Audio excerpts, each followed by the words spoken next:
Kemudian para ikhwah yang dianugerahi oleh Allah Subhanahu wa taala untuk bisa maksimal di dalam berkiprah di dalam dakwah ilallah azza wajal, amanah. Ini antara anugerah dan amanah.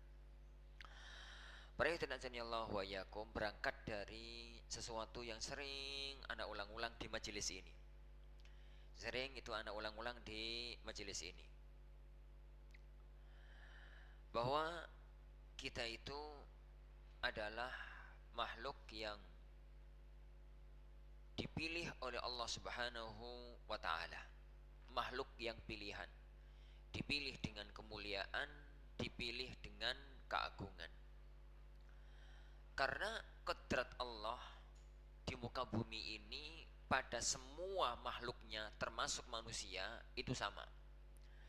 Sunnatullah di muka bumi ini adalah firman Allah Subhanahu wa taala, wa rabbuka yakhluqu ma yasha'u wa yakhtar, dalam Al-Qasas. Yani wa rabbuka yakhluqu ma yasha, yani wa yakhtar. Dan Tuhanmu Allah itu yakhluqu ma yasha, menciptakan apa yang ya yasha, yang Allah kehendaki. Karena tidak ada satupun makhluk di muka bumi ini kecuali penciptaannya telah dikehendaki oleh Allah Subhanahu wa taala. Tapi dari semua yang Allah kehendaki untuk Allah ciptakan, maka Allah itu wayakhtar. Allah itu memilih dari semua makhluk yang Allah ciptakan. Allah itu memilih di antara mereka makhluk-makhluk pilihannya. Jadi makhluk-makhluk pilihannya. Lah, pilihan ini para ikhwah itu ada dua sisi. Ada pilihan dari semua makhluk dan ada pilihan dari satu jenis makhluk itu sendiri. Sama-sama binatang, ada binatang-binatang yang dipilih oleh Allah menjadi binatang-binatang yang mulia, ada binatang-binatang tertentu yang itu binatang-binatang yang biasa. Sama-sama batu, ada yang dijadikan oleh Allah batu mulia, ada yang dijadikan oleh Allah batu biasa. Podo-podo watu gitu ya. Ada yang sak truk itu regani 500.000, ada yang satu kecil gitu harganya 5 juta. Ini sama-sama batu dan sama-sama dianggap sebagai batu. Sama-sama pohon, ada yang sak truk itu harganya 500.000 untuk kayu bakar, ada yang satu batang harganya 5 juta. Jadi 5 juta. Begitu. Itu kalau kita bicara makhluk yang Allah ciptakan dan yang Allah pilih dari jenis makhluk itu sendiri. Lah, itu pilihan yang pertama. Pilihan yang kedua para ikhwatan azani Allah wa iyyakum, antara sesama makhluk. Jadi antara semua yang Allah ciptakan. Dan kalau kita bicara ini, keberadaan kita sebagai manusia itu sudah menjadi pilihan Allah untuk kita.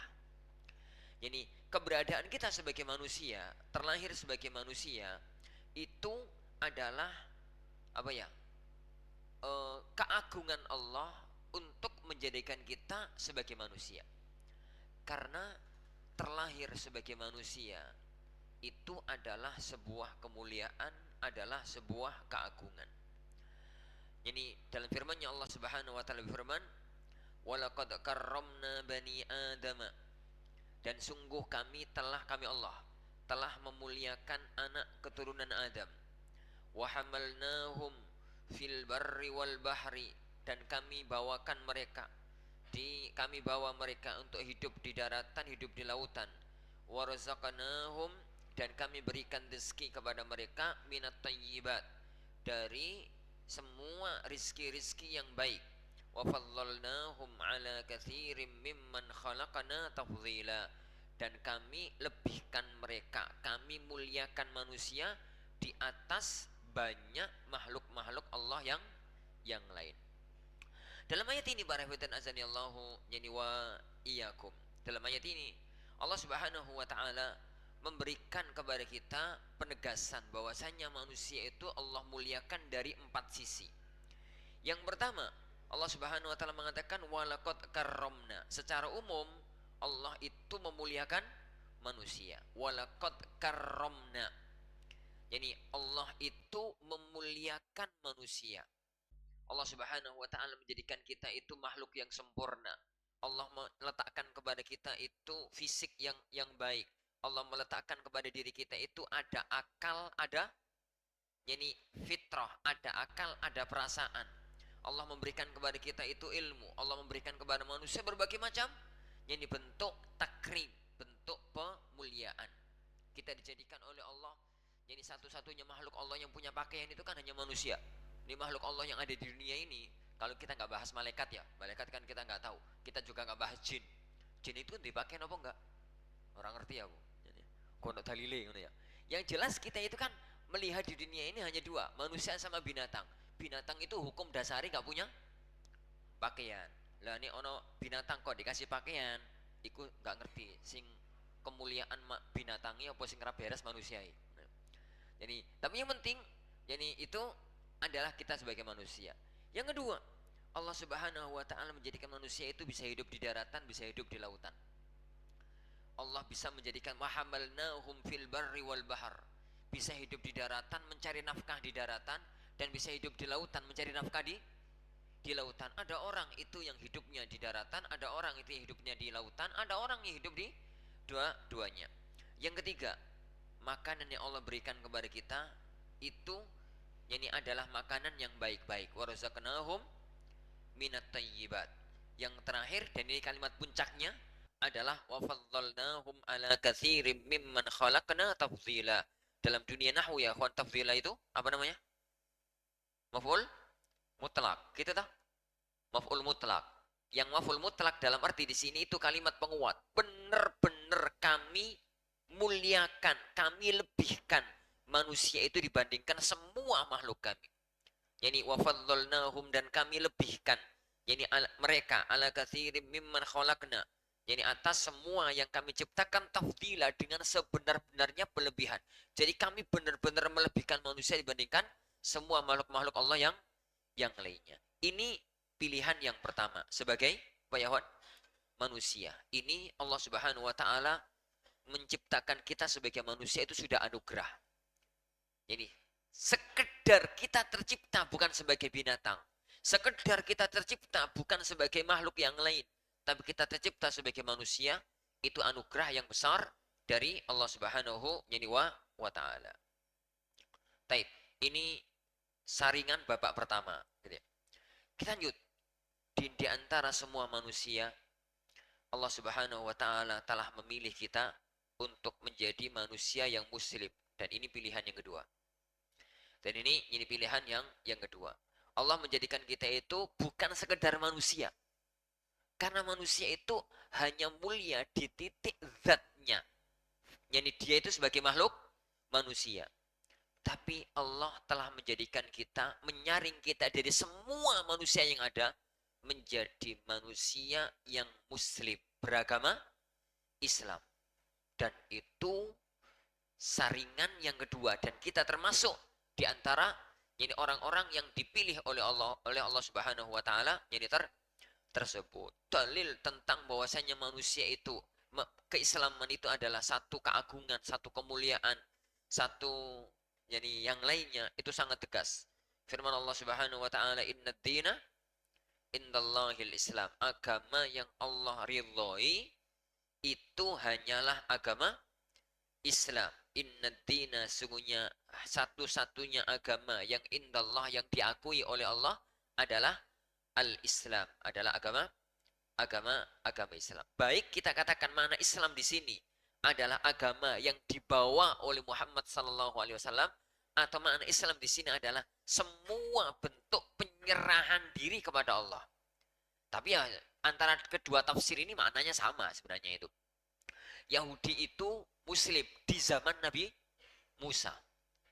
Nasrani itu muslim di zaman Nabi Isa. Begitu datang Muhammad sallallahu alaihi wasallam, maka kalau mereka tetap mau muslim, ya harus masuk agamanya Muhammad sallallahu alaihi wasallam.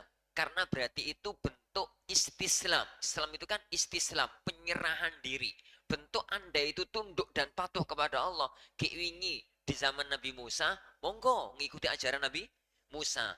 Diwingi di zaman Nabi Isa, monggo mengikuti ajaran Nabi Isa. Tapi sekarang di zaman Nabi yang setelahnya dan Nabi Musa dan Isa sendiri telah mengatakan bahwasanya nanti akan ada Nabi akhir zaman. Maka konsekuensi keislaman Anda yang itu adalah pada agama Yahudi Nasrani, maka Anda mengikuti yang dibawa oleh Muhammad Sallallahu Alaihi Wasallam. Jadi antara kedua tafsir ini sebenarnya itu mirip-mirip aja. Antara kita katakan bahwa Islam di sini mananya adalah agama yang dibawa oleh Muhammad Sallallahu Alaihi Wasallam, berarti Yahudi dan Nasrani itu bukan, atau Islam yang ada di sini adalah al-istislam, tunduk dan patuh. Semua yang tunduk dan patuh kepada perintah Allah, maka dia adalah Muslim dalam makna yang kedua. Dan itu nggak ada bedanya kalau kita sambungkan antara kedua tafsirnya ini tersebut. Tapi melihat ayat yang lanjutannya, lafaz selanjutnya, Islam di sini adalah agamanya yang dibawa oleh Muhammad sallallahu alaihi wasallam. Karena Allah Subhanahu wa taala setelah menyebut Islam menyebut wa makhtalafal ladzina utul kitaba illa min ba'di ma ja'ahumul ilmu baghyan bainahum, dan tidaklah berselisih ahlul kitab. Tidaklah berselisih ahlul kitab. Di sana ada muslim, di sana ada ahlul kitab. Jadi Islam di sini yang paling nampak adalah tafsir yang pertama, agama yang dibawa oleh Rasulullah Muhammad sallallahu alaihi wasallam. Ini pilihan yang kedua. Ini pilihan yang kedua. Tapi tadi sampai jam berapa? Sesi pertama? Setengah 10. Gak apa-apa, nyantai aja. Ya. Tapi ya, hon.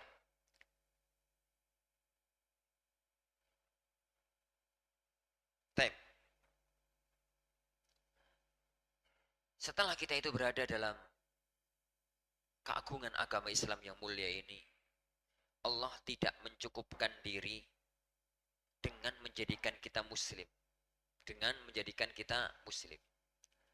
Karena sekedar muslim setelah perpecahan umat itu gak cukup. Kalau di zaman Rasulullah SAW nama muslim tok itu cukup. Allah Subhanahu wa taala menyebut dengan huwa sammakumul muslimin. Allah menyebut kalian adalah orang-orang muslim. Tok, nama itu cukup. Di zaman beliau sallallahu alaihi wasallam. Jangankan di zaman kita ya, Ikhwan. Di zaman tabi'in itu sekedar muslim tok wis gak cukup. Muhammad ibnu Sirin, jadi itu kalau ada orang yang menyampaikan hadis, menyampaikan ilmu, beliau itu sudah mengatakan sammulana rijalaku, sebutkan jalur sanatmu. Kalian mendengar hadis ini dari mana riwayatnya? Lalu beliau mengatakan fa in kana min ahli sunnah qabilna wa in kana min ghairihim rafadna. Kalau memang itu dari ahlu sunnah, yang kamu jalur ilmu kamu dari kalangan ahlu sunnah, kami terima. Ini enggak, ya usah. Itu di zaman tabiin loh. Itu di zaman tabiin. Apalagi di zaman kita, yuk tabiin nomor piro kita itu. Jadi kan tabiin ya sahabat, bersahabat terus tabiin. Ini sore tabiut tabiin, pengikuti tabiin. Itu zaman-zaman Imam Malik itu tabiut tabiin. Jadi di zaman-zaman Imam Syafi'i setelahnya itu mungkin sudah level tabiin. Nah kalau kita yang bu piro, yang kaken, itu di zaman mereka, apalagi di zaman kita. Maka anugerah yang ketiga yang sangat besar yang Allah berikan kepada kita adalah tatkala Allah Subhanahu wa taala menunjukkan kita ke jalan ini. Muslim yang ahlus sunnah. Dan ini adalah yang ketiga, pilihan yang ketiga. Bola ngono wis masuk perempat final. Ya salah ya. Kan wis babak penyisihan itu manusia ngono ya. Terus bar babak penyisihan itu apa? Aku kurang ngerti bola. Urung semifinal. Jadi pokoknya wis, jadi saringan pertama masuk. Saringan kedua masuk. Kita sekarang sudah 2 kali tersaring. Sudah 2 kali tersaring menjadi muslim yang berlabel ahlu sunnah. Dan ini keagungan para yautan azanillahu yani wa yakum. Yani ini keagungan. Kemarin waktu ini mepet anak gak sebutkan satu pun dalil. Atau antum edit ya? Ini perasaan aku nyebutkan dalilnya. Gak ada ya? Gak apa-apa, gak apa-apa.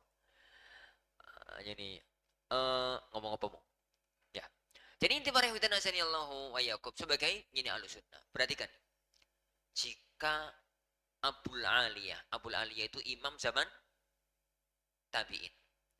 Imam zaman tabi'in itu pernah mengatakan, Allah telah menganugerahkan kepadaku dua nikmat. Saya itu nggak tahu. Dua nikmat ini yang paling agung itu nikmat apa? Yang pertama, an yaj'alani muslima. Allah menjadikan aku seorang muslim. Yang kedua, an alla yaj'alani haruriya. Allah tidak menjadikan aku itu apa? Orang khawarij. Itu di zaman tabi'in loh.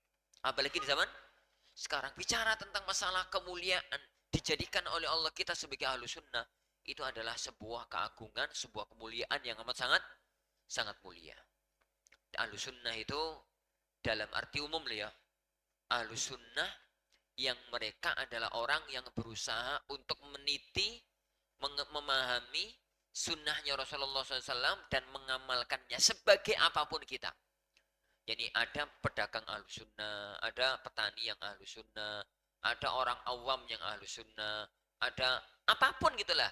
Pokoknya orang yang berusaha dalam menjalani hidup ini sebagai orang yang mengamalkan sunnah-sunnah Rasulullah SAW, ajarannya beliau SAW, maka dia adalah Ahlussunnah. Imam Ahmad itu pernah mendengar anaknya mengatakan, Allahumma ahyina wa amitna alal Islam. Ya Allah, yani hidupkan aku dan matikan aku di atas Islam. Ya, Imam Ahmad mengatakan jangan gitu doanya. Yani lalu gimana bi gitu? Allahumma ahyini wa amitni alal islami was sunnah.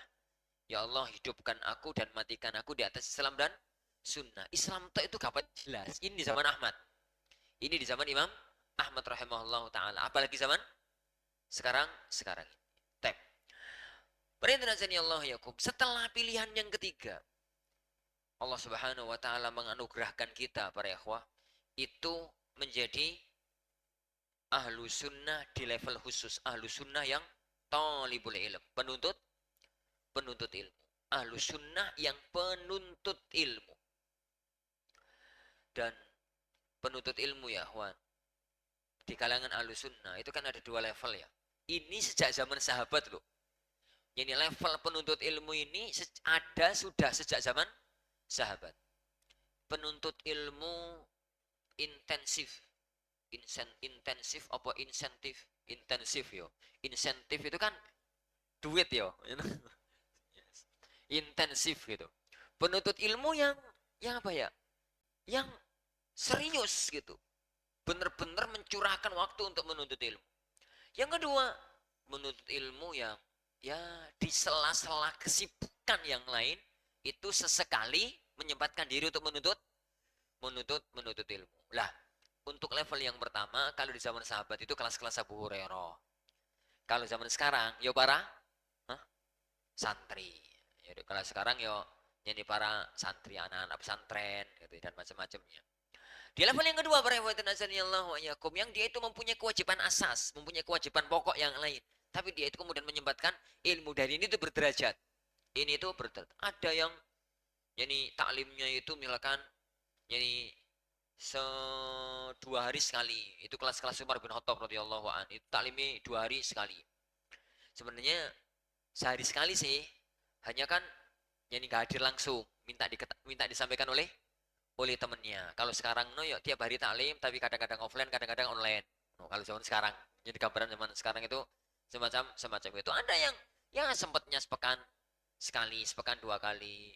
Jadi ada yang roto-roto nemen ya sempetnya sepekan sekali pas khutbah Jumat atau ya pas khutbah Jumat kan yo mending lah khutbah Jumat kan ya taklim tuh khutbah Jumat 20 menit 20 menit atau yang lainnya. Cara umum dan anda lihat Masya Allah Faitin azani Allah wa yani iyakum, anda lihat antum termasuk kelompok yang kedua tapi papan atas. Taklim di Gresik ini ya tak masuk kelompok yang kedua. Gimana pun juga antum kan bukan santri yang dari subuh, pagi, sore, malam itu urusannya karo kitab toh. Tapi ya harus kerja untuk ngasih nafkah dan macam-macamnya. Dan itu adalah sebuah kewajiban, sebuah kemuliaan. ini masih masuk kelompok yang kedua, tapi papan atas. Maksudnya taklimnya itu sangat, ini sangat sering. Bahkan kemarin Ustaz Iqbal ngomong sama anak, ini di Mutiara Sunnah itu kayak dijadikan ono mukorore itu tulisan. Bagus lah. Dulu kan teman-teman ngomong sama anak gitu. Ono mukorore gitu. Ono mukorore. Lah mereka minta apa ingin antum minta sama beliau? Fikih Syafi'iyah. Ini fikih Syafi'iyah. Aku kon ngajar fikih Syafi'iyah ora iso satu tak guyu. Ini ini tak guyu. Ya apa-apa lah. Jadi kalau di Al-Furqan itu pakai fikih Hambali, kalau di Gresik pakai fikih Syafi'i. Mantap toh? Rapopo, ya wong. Madhab itu cuma jalur kok. Cuma jalur ke Surabaya jaringan pakai Avanza atau pakai Innova. Kan ngono toh? Sampai-sampai sama-sama sampai Surabaya. Nyaman di tergantung. Ini ono sing nyaman Innova, ono sing nyaman ini Avanza. Napa nyaman Avanza? Gak duwe. Untuk Innova tuh gak di duwe, jadi nyaman Avanza. Nyantai aja Evan. Wong belajar fikih lewat madhab apapun itu cuma kendaraan. Ujung-ujungnya fahmul kitabi wasunnah. Untuk memahami kitab dan as-sunnah lewat bimbingan para ini ulama-ulama kita. Itu aja sebenarnya tak bermasalah. Taib. Yang penting ya Evan, kita itu telah dijadikan oleh Allah, dipilih oleh Allah untuk menjadi talibul ilm. Dan ini pilihan yang keempat, saringan yang keempat. Ini saringan yang keempat. Dan di level ini ya kawan, itu sesuatu yang sangat perlu untuk kita syukuri dari berbagai sisinya. Baik kita itu di level penuntut ilmu level yang pertama yang memang ini intensif ya, maupun penuntut ilmu di level yang kedua, di level yang kedua. Apalagi di zaman sekarang ya kawan, menuntut ilmu meskipun di level yang kedua tapi intens, sering dan offline, itu tidak semua tempat loh. Itu ini tidak semua tempat untuk bisa ini mendapatkan itu. Karena bagaimanapun juga, karena ini bagaimanapun juga itu ini apa ya? Yani kalau online itu ya tingkat keseriusannya itu berbeda, mau tidak mau, kecuali kalau memang gak ada dan harus melakukan itu ya mau apa lagi. Itu ini pilihan yang keempat, anugerah dari Allah Subhanahu wa taala terhadap kita pada pilihan yang keempat, dipilih oleh Allah Subhanahu wa taala pada ini level yang keempat. Pariyatan asani Allah wa iyyakum. Oh, ini di sini di bawah. Tunggu jadi ya.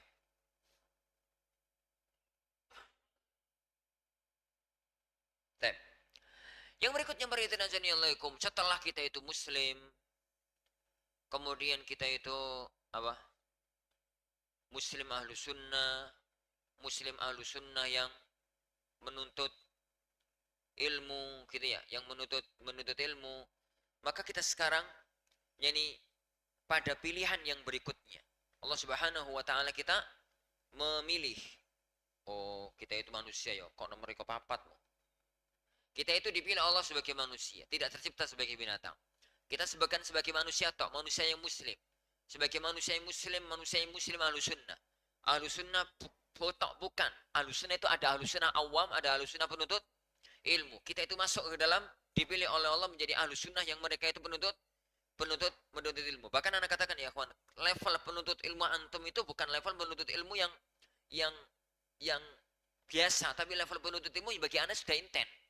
Di kota Gresik ini tuh penuntut ilmunya itu ini inten, apalagi kalau di Mutiara Sunnah itu jazakumullah khair ya, pada pengurusnya itu ada apa ya, yani jelas gitu ngatamkan kitab, yani pindah lagi mukorornya dan macam-macam sampai yani selesai.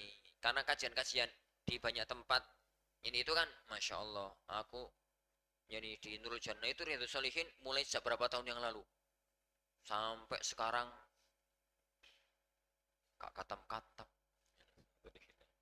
Ini kak katam-katam. Ana ingat Syekhuna Saduna Ustaz Abdul Hakim Abdad, ana duduk di majelis beliau 7 tahun.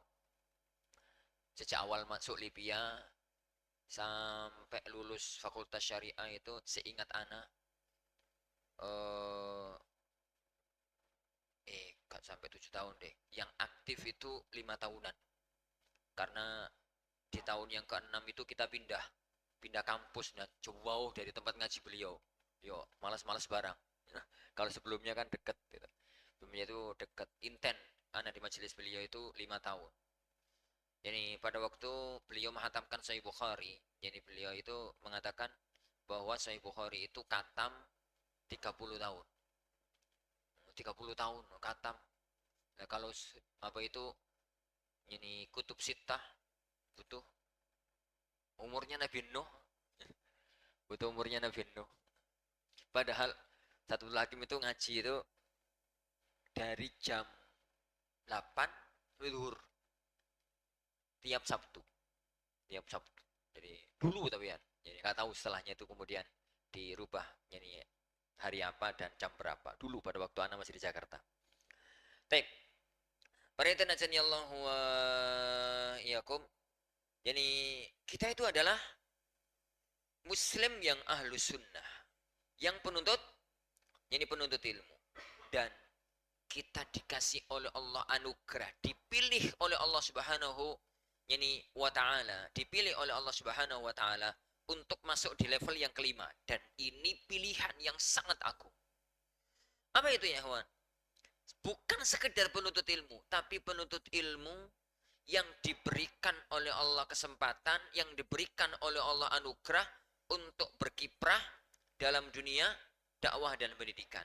Mau itu di pesantren, mau itu di sekolah Islam, mau itu di lembaga-lembaga dakwah kayak masjid, kayak yayasan maupun yang lainnya. Jadi ini masjid ya. Jadi yayasan-yayasan Islam maupun yang lainnya. Dan ini adalah anugerah yang tidak Allah berikan kepada sembarang orang, yang tidak Allah berikan kepada semua orang. Temen ngaji di Gresik ini banyak ya kawan, tapi yang Allah tuntun hatinya, lalu Allah beri kesempatan secara keluarganya, lalu Allah beri kesempatan secara fisiknya untuk bisa berkiprah kayak antum, ini gak sembarangan orang. Ada yang longgar, ada yang siap secara ekonomi tapi hati ini gelem. Iku paling susah ku hati ini gelem. Ono sing hati ini gelem tapi faktor ekonomi menuntut dia itu harus aktivitas kerja yang banyak, sehingga mau nggak mau ya tugas dakwah fardu kifayah, tugas rumah tangga fardu ain. Menang mana ya, Wan? Menang fardu ain ya, Wan. Yo karena kan ya hidup ekonominya pas-pasan gitu, sehingga dia itu harus banyak aktivitas. Itu ya anak siap ikut taklim akhi, tapi untuk jadi panitia nggak siap ya. Ya alhamdulillah kan itu ya. Tapi orang itu kemampuannya kan beda-beda. Ada orang ya, Wan, yang apa ya, yang siap secara hati, kemudian yang siap itu secara ekonomi, secara waktu itu siap. Ada yang nggak siap secara yang lain, gak iso koncoan. Kan ono to ya kan. Wong itu nek koncoan iso, tapi begitu harus inten dalam satu organisasi, ora iso. Kan ono to tipikalnya orang itu kerja dewe. Tipikal orang itu kerja dewe. Iku susah yuk dalam dunia organisasi. Mesti tukaran ya. Daripada tukaran ae, loro ati, wis gak usah pisan ngono. Wis tak ikut taklim ae dan yang semisalnya. Tatkala kemudian Allah menyatukan kita di tempat ini ya, kawan, itu berarti Allah sudah memilih kita. Siap, yani apa? Siap hati ini, disiapkan oleh Allah hati ini. Disiapkan oleh Allah apa ya? Ilmu yang kita miliki, disiapkan oleh Allah yani waktu. Ini kita melonggarkan diri di sini, disiapkan oleh Allah ini, disiapkan oleh Allah itu, dan itu anugerah yang tidak Allah berikan kepada sembarang orang, yang tidak Allah berikan kepada yani semua orang, yani semua orang. Lah, dan ini di mana letak kemuliaannya para ikhwan azanillahu wa iyyakum? Yang sering sesuatu yang harus kita pahami ya kawan di majelis-majelis semacam ini. Yani ada dua titik ya kawan. Kiprah kita di lembaga pendidikan itu tidak akan mengurangi dari jatah dunia kita sepeser pun. Itu yang pertama. Kiprah kita di dunia pendidikan, di dunia dakwah, itu tidak akan mengurangi jatah dunia kita 100 rupiah pun. Enggak 100 ribu loh, 100 rupiah. Oleh permen siji, saya oleh tak saya 100 oleh permen siji. Ora oleh ya, 500 oleh telu tau saya 500 oleh luru. 1004, berarti 500 oleh luru. 250. 100 rupiah sudah gak payu. 100 rupiah itu sudah nggak ada. Itu nggak akan mempengaruhi sedikit pun dari itu. Yang kedua, Allahu yani wa iyyakum. Kita insyaallah nanti kita bahas agak panjang lebar pencetak sejarah. Yang antum bayangkan atau yang kita bayangkan adalah satu atau dua dari anak didik kita itu yani di apa ya disiapkan oleh Allah untuk menjadi apa ulama umat ini masa depan, dan kita nggak pernah tahu ya kawan. Kita itu jadi nggak pernah tahu, sama sekali nggak pernah tahu yang Allah siapkan masa depan itu siapa. Kita itu loh jadi nggak pernah tahu. Kadang-kadang jalan itu datang tanpa disangka-sangka, jadi tanpa diduga, tiba-tiba jalan itu datang dianugerahkan oleh Allah Subhanahu wa taala. Syekh bin Bas rahimahullahu taala, siapa yang nyangka beliau itu akan jadi seorang Syekh Ibnu Bas rahimahullah. Beliau itu kan dari kecil hidup di keluarga biasa. Umur 16 itu mulai sakit mata. Umur 16 itu beliau sakit mata. Ya mulai rabun gitu lah. Beliau itu bukan bayi buta gitu, bukan. Umur 16 beliau itu sakit mata. Di umur 20 beliau itu buta total. Tatkala buta total itu budinya itu mesak nih karo si Aziz sih. Kan Abdul Aziz toh. Jadi dalam buku-buku sejarah tentang beliau, salah satu di antara bibinya itu sampai nangis nepuk-nepuk budake ponaan itu. Ya Abdul Aziz, nanti kalau kamu kerja opo nak gitu loh. Kok kamu buta iku sesuk kamu tuh kerja opo? Eh, Allah Subhanahu wa taala mengilhamkan kepada Syekh Abdul Aziz kecil tatkala itu masih umur 20 tahun untuk selalu hadir di majelisnya Syekh Muhammad bin Ibrahim Al-Syekh. Selalu hadir di majelis Syekh Muhammad bin Ibrahim Al-Syekh. Allah memberikan kepada dia kecerdasan sehingga Syekh itu perhatian khusus pada beliau. Meskipun apa ya? Meskipun buta, gak bisa membaca kitab, tapi Allah berikan perhatian. Ini Allah memberikan aktivitas khusus kepada beliau. Lahirlah seorang Abdul Aziz bin Abdullah ini Ibnu Bas. Lahirlah seorang Syekh ini Abdul Aziz bin Abdullah ini Ibnu Bas. Bukan sekedar dapat pekerjaan ya, kawan. Beliau adalah imam dunia. Dan kita nggak pernah tahu ya, kawan. Kita itu yani nggak pernah tahu apa yang akan terjadi pada yani kemudian hari hari nanti. Tidak semua orang besar melahirkan orang besar, dan tidak semua orang besar terlahir dari orang yang besar. Dan itu maklum. Dan itu maklum. Lah, kita nggak pernah tahu ya, kawan. Yang Allah siapkan untuk umat masa depan. Bisa jadi mereka adalah salah satu di antara anak-anak didik kita. Apabila itu yang terjadi, Masya Allah, yang kita bayangkan adalah pahala besar yang Allah Subhanahu wa taala siapkan. Syekhuna Al-Walid. Syekhuna yani Al-Walid. Lalu setahun Rafiq itu anak itu kan akrab dengan beberapa warga Surabaya, nggak semua ya. Nah, salah satu dengan yang akrab dengan anak itu seorang tukang sepuh lah. Umur 60-an lebih. Hampir 70-an lah mungkin. Saya kuis tukang sekarang, saya teruskan anaknya. Dulu itu karena beliau itu yang bangun rumah anaknya di Sedayu itu juga akrab. Itu sering cerita. Ini, Ustaz, aku iku mbiyen koncoe kajeropik kok. Kan kajeropik to wong, karo wong Sedayu kan nyenengi nyeluki kajeropik. Setahun Rafiq itu nyeluki kajeropik. Ini koncoe kajeropik. Oh, kajeropik biyen iku ngene. Jadi temu macam-macam. Masa kecilnya ya, Wan. Ya masa kecilku barangnya ya kadang-kadang nyolong jambu kayak ngelopo. Masa kecilku ya. Jadi nyerita macam-macam. Siapa yang pernah menyangka kalau dia menjadi yang sekarang? Lahir dari keluarga yang sangat miskin. Jadi kemudian jadi beliau itu kalau cerita itu pada waktu dulu itu mangan itu ngerti isini pelem. Pelok itu jeruan itu kan ono apa nih? Ono dagingnya itu ditumbuk, itu yang dimakan. Sekelas itu. Ini sekelas itu, makanya beliau itu kalau nasihati kami, nasihati anak-anaknya, anak-anaknya ya, anak ilmiah karena lahir. Jadi anak nasihati kita itu, ini itu ya kalau ngomong itu. Ini siapa yang pernah menyangka ya, kawan? Ini dari beliau. Kalau Pak Ade itu cerita, gurumu itu iku mbiyen pas sekolah gak tau gak buku itu. Kenapa Pak Ade? Gak di buku yo mbiyen gurumu itu. Tapi kan sama-sama di Karangasem Paciran. Ini beliau itu muridnya Yai Abdurrahman Syamsuri, pendiri Pondok Pesantren Muhammadiyah Karangasem Paciran. Oleh kulit itu sejarah ya, kawan. Kita tuh nggak pernah tahu apa yang akan terjadi kemudian hari nanti, apa yang Allah siapkan untuk masa depan ini. Dan sekarang murid beliau itu ribuan. Yang ada belum alumninya, yang ada di Al Furqon itu belum murid dari murid-muridnya. Nah, kita tuh yang penting ya, kawan, kita tuh nggak pernah tahu apa yang Allah siapkan pada waktu yang akan datang. Anggaplah ada satu atau dua di antara mereka itu Allah siapkan untuk menjadi pejuang masa depan, maka pahala yang mengalir kepada kita itu tidak pernah bisa kita bayangkan besarnya.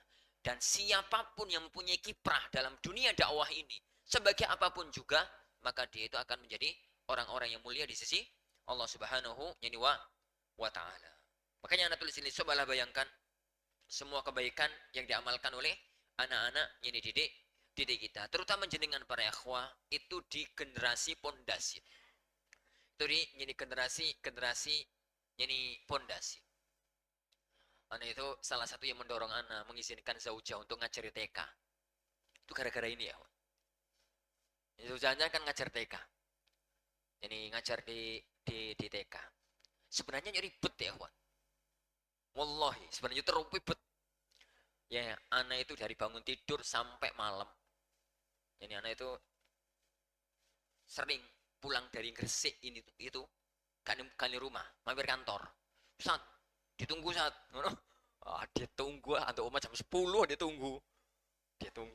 Itu tadi itu sering, meskipun nggak setiap hari. Itu sering. Yang kadang-kadang yang Pak Teisha itu harus anda liburkan gara-gara ditunggu di kantor.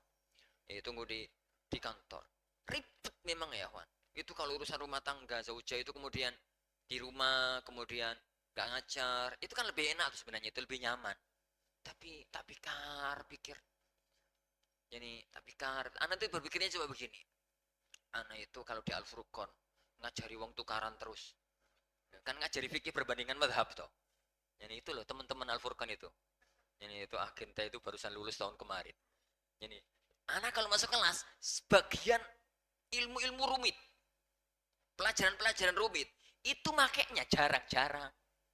Kapan teman-teman bahas usul fikih, cara istidlal, bagaimana membantah, yani bagaimana yani berdalil, bagaimana berhujjah, itu jarang-jarang ilmu-ilmu kelas itu dipakai itu loh. Yani jarang-jarang. Ini itu jarang-jarang. Ilmu yang paling sering dipakai itu kan Al-Fatihah toh. Yani kanggo sholat. Ilmu yang paling sering dipakai itu bagaimana orang itu bisa sholat. Bagaimana orang itu bisa baca Al-Quran. Dan ilmu itu adanya di TK, di TPA, di TPQ, di SD. Ini di SD ilmu itu adanya itu. Kan ngomong sama Zauja. Wes toh sampean ngajar.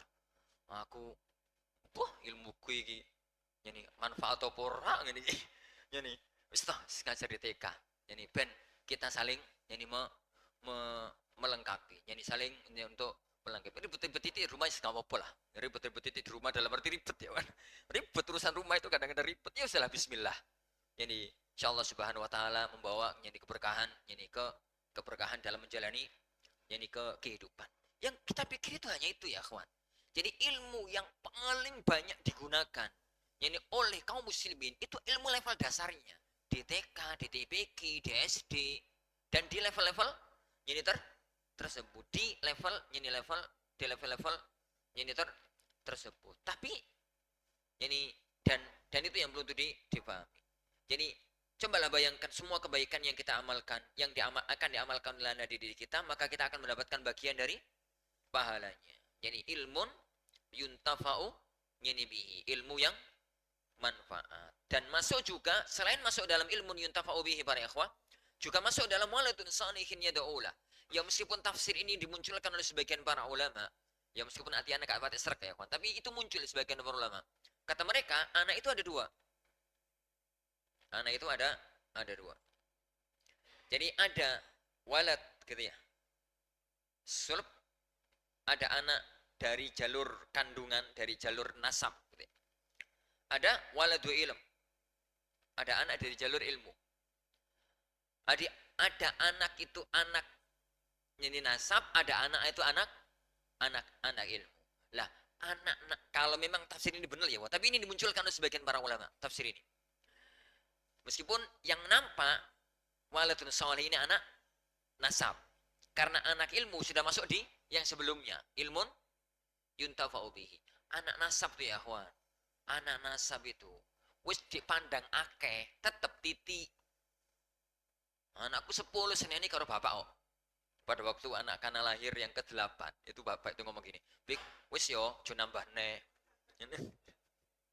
Pas anak-anak yang ke-8 lahir itu kan bapak sama ibu itu datang. Pas datang itu pas begitu lahir beliau datang, beliau berdua datang. Pas lahir kita lahir. Komentar pertama itu, "Bik, alhamdulillah lahir selamat." Ngono ya. Ojo nambahne ya, ngono aku ing guyu lho Pak. Nambah mboten nambah itu mboten urusan kula lho Pak. Ngono. Iku urusane sing gawe urip ngono. Ini nambah mboten nambah itu urusannya sing gawe urip, gak urusan saya. Ngono. Oh ngono ta ya wis ngono. Ala kulli wa nasallallahu wa yakum. Itu sudah dianggap banyak. Jadi itu sudah dianggap banyak. Yang lucu itu ada di pasar, suatu ketika itu di pasar belanja ya. Lah barang belanjaan itu kan banyak ya, banyak. Ditakoni karo mbah-mbah, karo mbah-mbah pas tuku jelly atau tuku apa gitu, sama-sama masih dilatih ini. Mana mbah-mbah sepuh gitu. Ada kali umurnya 60-an tahun, 65-an gitu. Pokoknya udah sepuh sekali. Ini anak beli banyak. Nak, tutulan toh nak. Boten bah. Ini boten. Kang wopo tuku sak monakai. Damel anak-anak, anak kula kathah. Ini kula kathah. Terus ini lewat tekan piro nak jirine akeh iku. Sedoso ngono ya.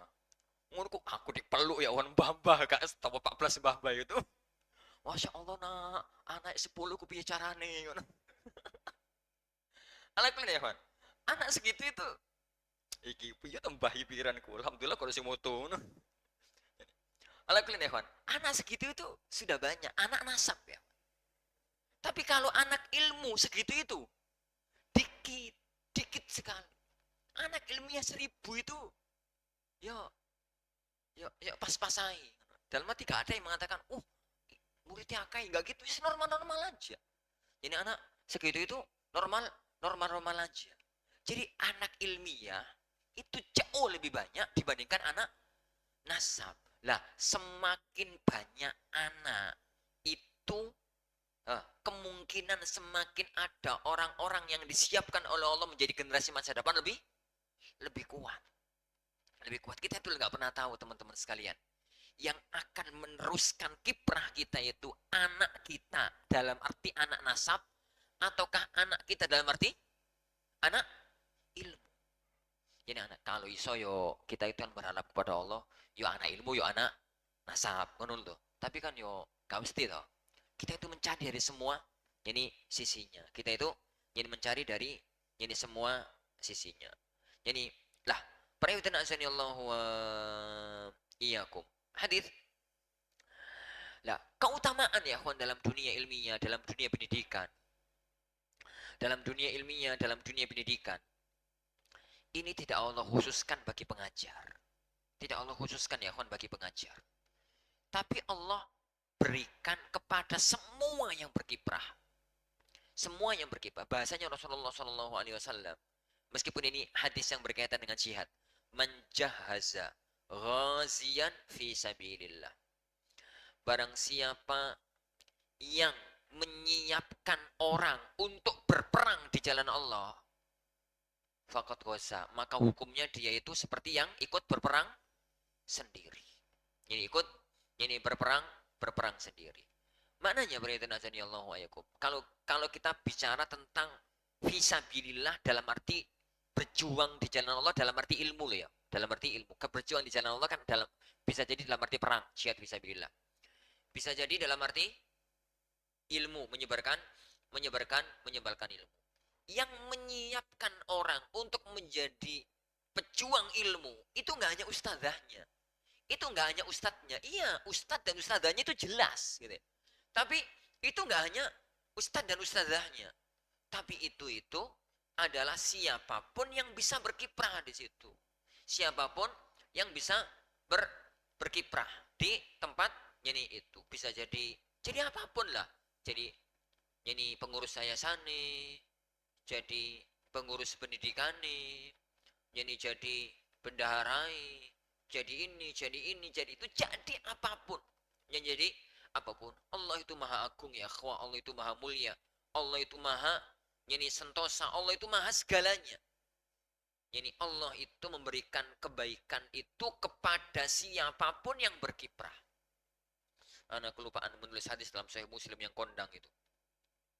Ini yang kondang. Hadis man dalla ala khairin. Hadis ya ikhwan. Hadis jadi man dalla ala khairin falahu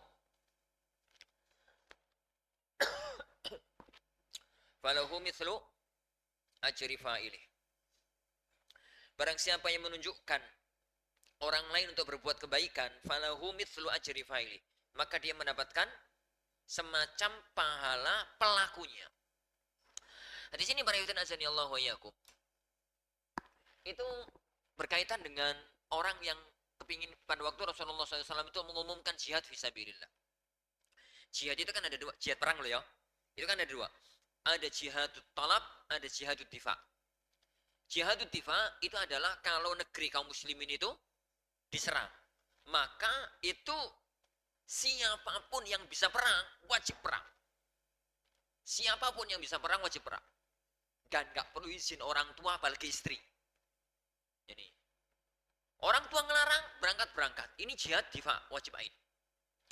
Tapi yang kedua, dalam banyak peperangannya Rasulullah SAW ada jihadut talab. Perang Badar Kubro itu jihadut talab. Perang Badar yang kondang itu kan bukan kota Madinah diserang.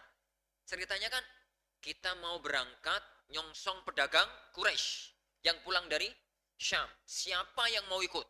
Itu. Ada yang daftar ini, daftar itu.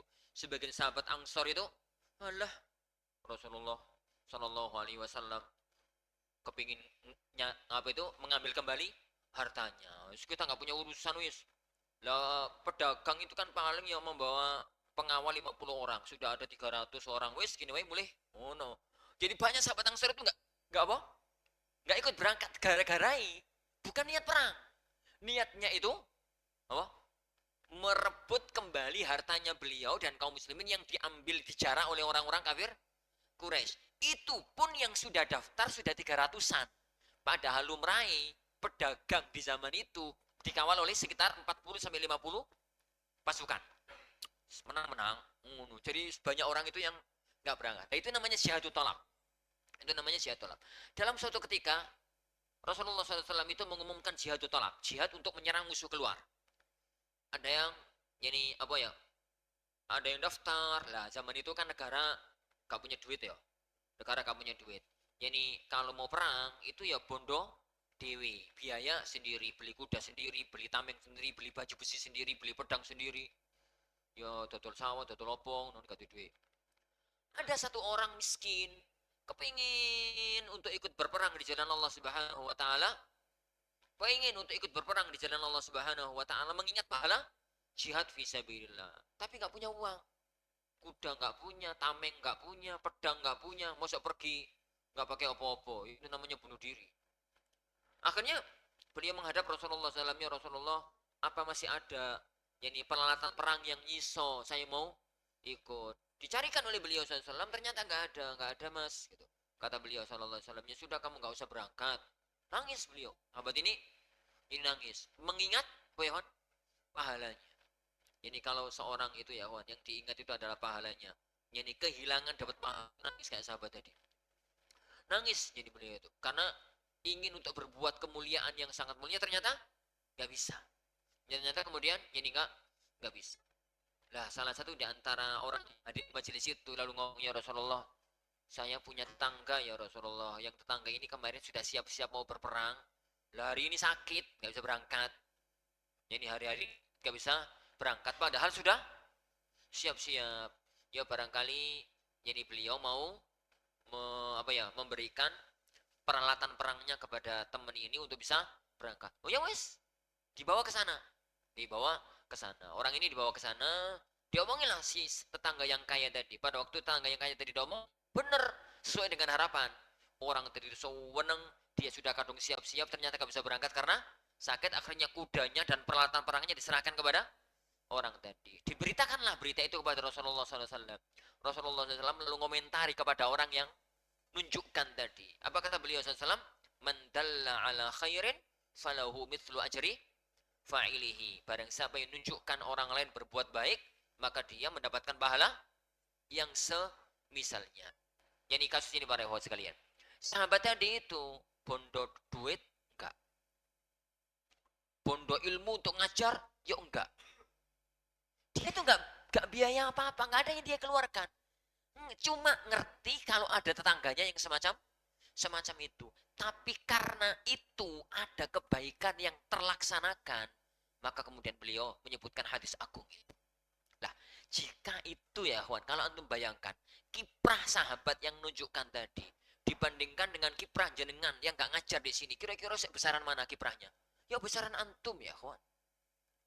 Antum sih butuh rapat, ya butuh koordinasi, ya butuh nyiapkan waktu, ya butuh ini, butuh itu, ya butuh ini, butuh itu. Kalau boleh saya katakan kiprahnya itu besaran antum.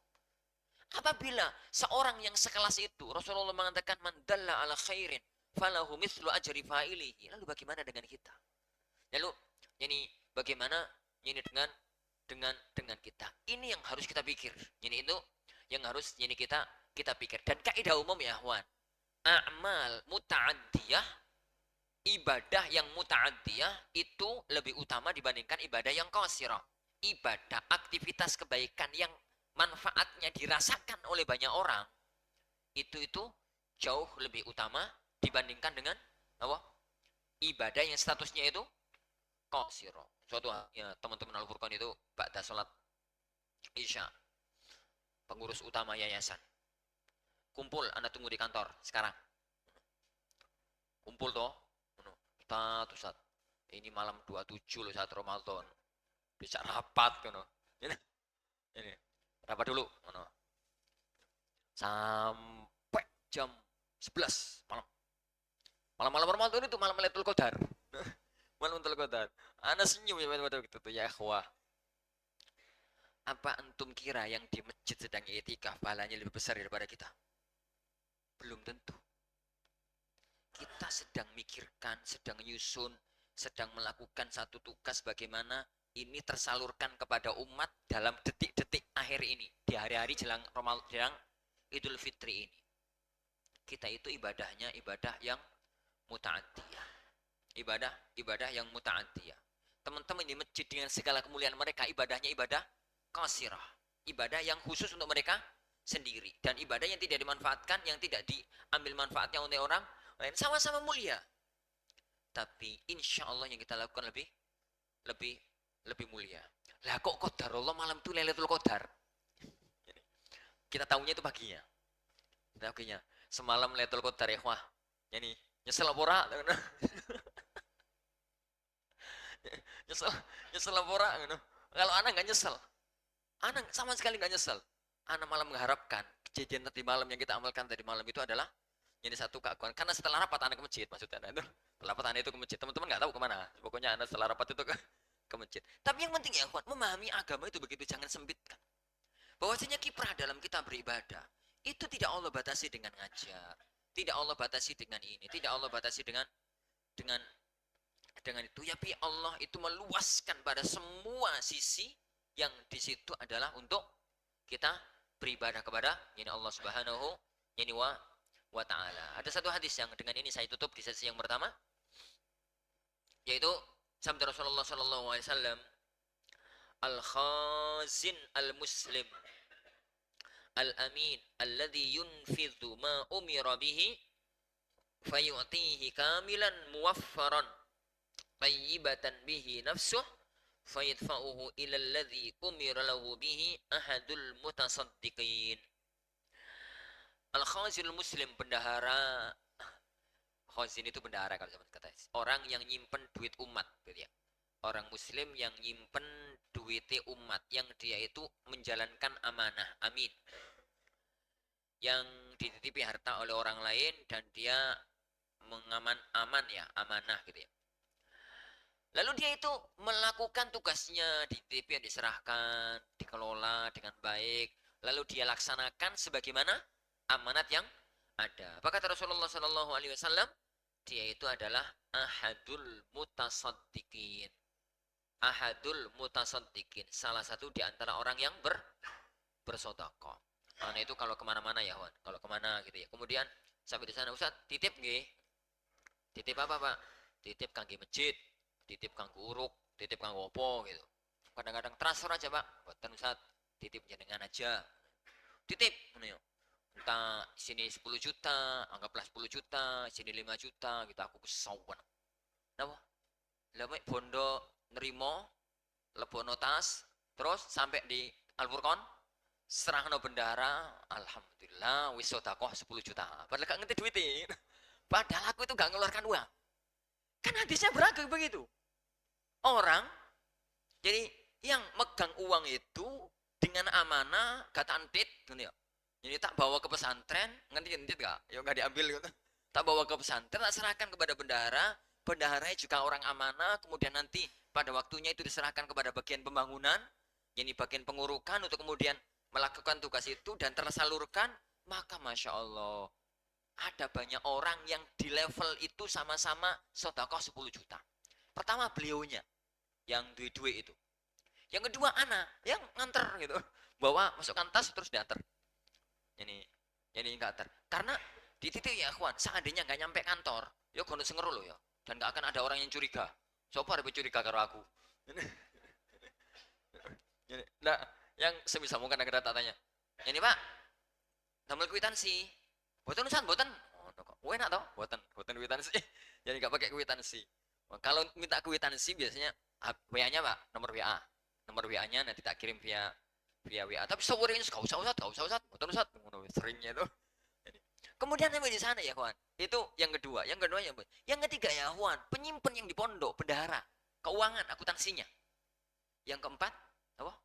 Penyelenggara yang belanjakan, yang ngurukan, yang memproses gitu. Keempat-empat ini sama-sama dapat pahala 10 juta. Ini sama-sama dapat ini pahala 10 juta. Padahal gak ngetok apa-apa. Sing ngetok duit kan yang pertama tuh.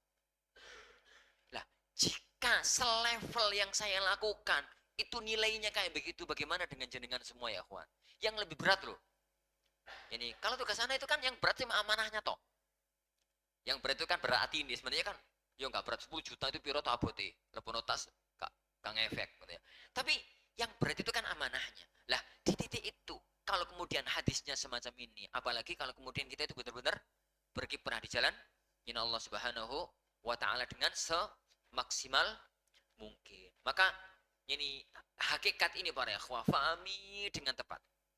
Fahami ya ikhwan dengan tepat. Jadi yang sekarang Allah posisikan jenengan semua, Allah letakkan antum semua di posisi ini, itu kalau kita anggap sebagai anugerah, itu terasa amat sangat nyaman. Tapi kalau ini dianggap sebagai beban, itu abot rasanya. Abot gitu rasanya. Beda sekali ya kawan. Orang menganggap pekerjaan yang sama, aktivitas yang sama, beban dengan apa? Anugerah. Naik ke puncak Bromo. Itu ada banyak jenis manusia. Ada wong itu sing seneng. Sumringah seneng goyang-guyu. Kenapa? Itu anugerah. Bagi dia bisa ke puncak Bromo itu anugerah. Hobi yang tersalurkan. Ini sebagian anak-anak itu ini seneng daki gunung. Di liburan itu izin itu pi daki pi ya. Iya wis. Calanang. Tapi ada lah ya kawan, yang naik ke puncak Gunung Bromo itu abot karena penggawean nih. Apa ya? Misalkan di atas itu ngerjakan opo, abot terus ini budal itu. Kenapa? Beda. Perasaan dalam diri itu beda. Kalau kita menganggap amal dan aktivitas kita itu adalah anugerah dari Allah, maka itu akan terasa enteng, nyaman gitu.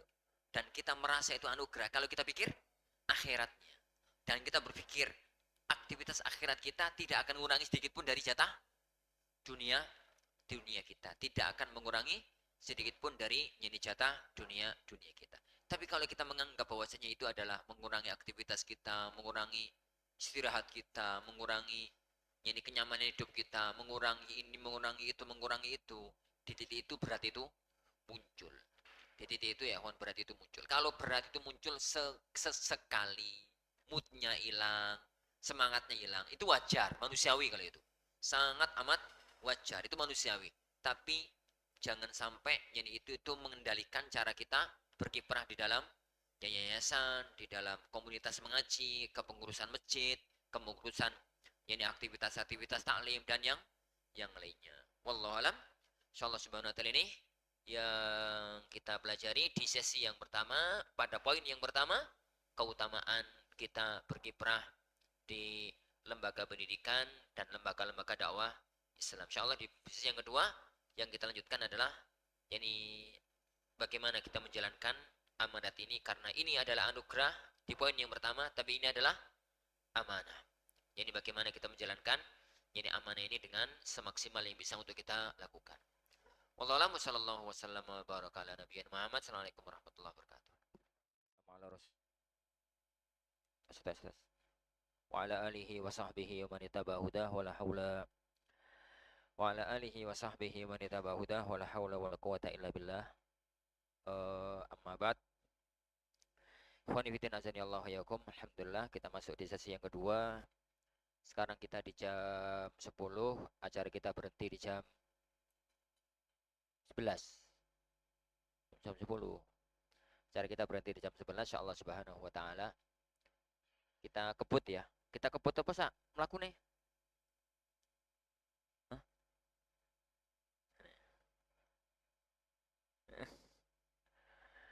Ya wis mlaku-mlakune ya. Nanti kalau nggak selesai ya kapan-kapan, tahun depan. Waridan azani Allah hayyakum. Alhamdulillah. Kalau nggak selesai nanti lanjutkan kalau pas anak sedang khutbah di Gresik. Nah, insyaallah. Kapan, Bu? Ini ngerti. Waridan azani Allah hayyakum. Setelah kita memahami betapa yang Allah Subhanahu wa taala berikan kepada kita, dengan kita diberikan oleh Allah kesempatan untuk sama-sama bisa berkiprah di sekolah kita ini, di lembaga dakwah kita ini,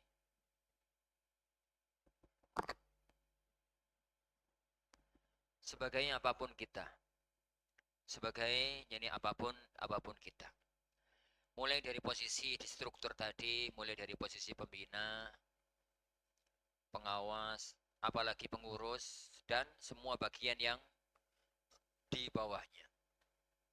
Semakin kita itu aktif berkiprah, maka bagian kebaikan itu semakin banyak. Karena kaidahnya kan al jaza min jinsil amal.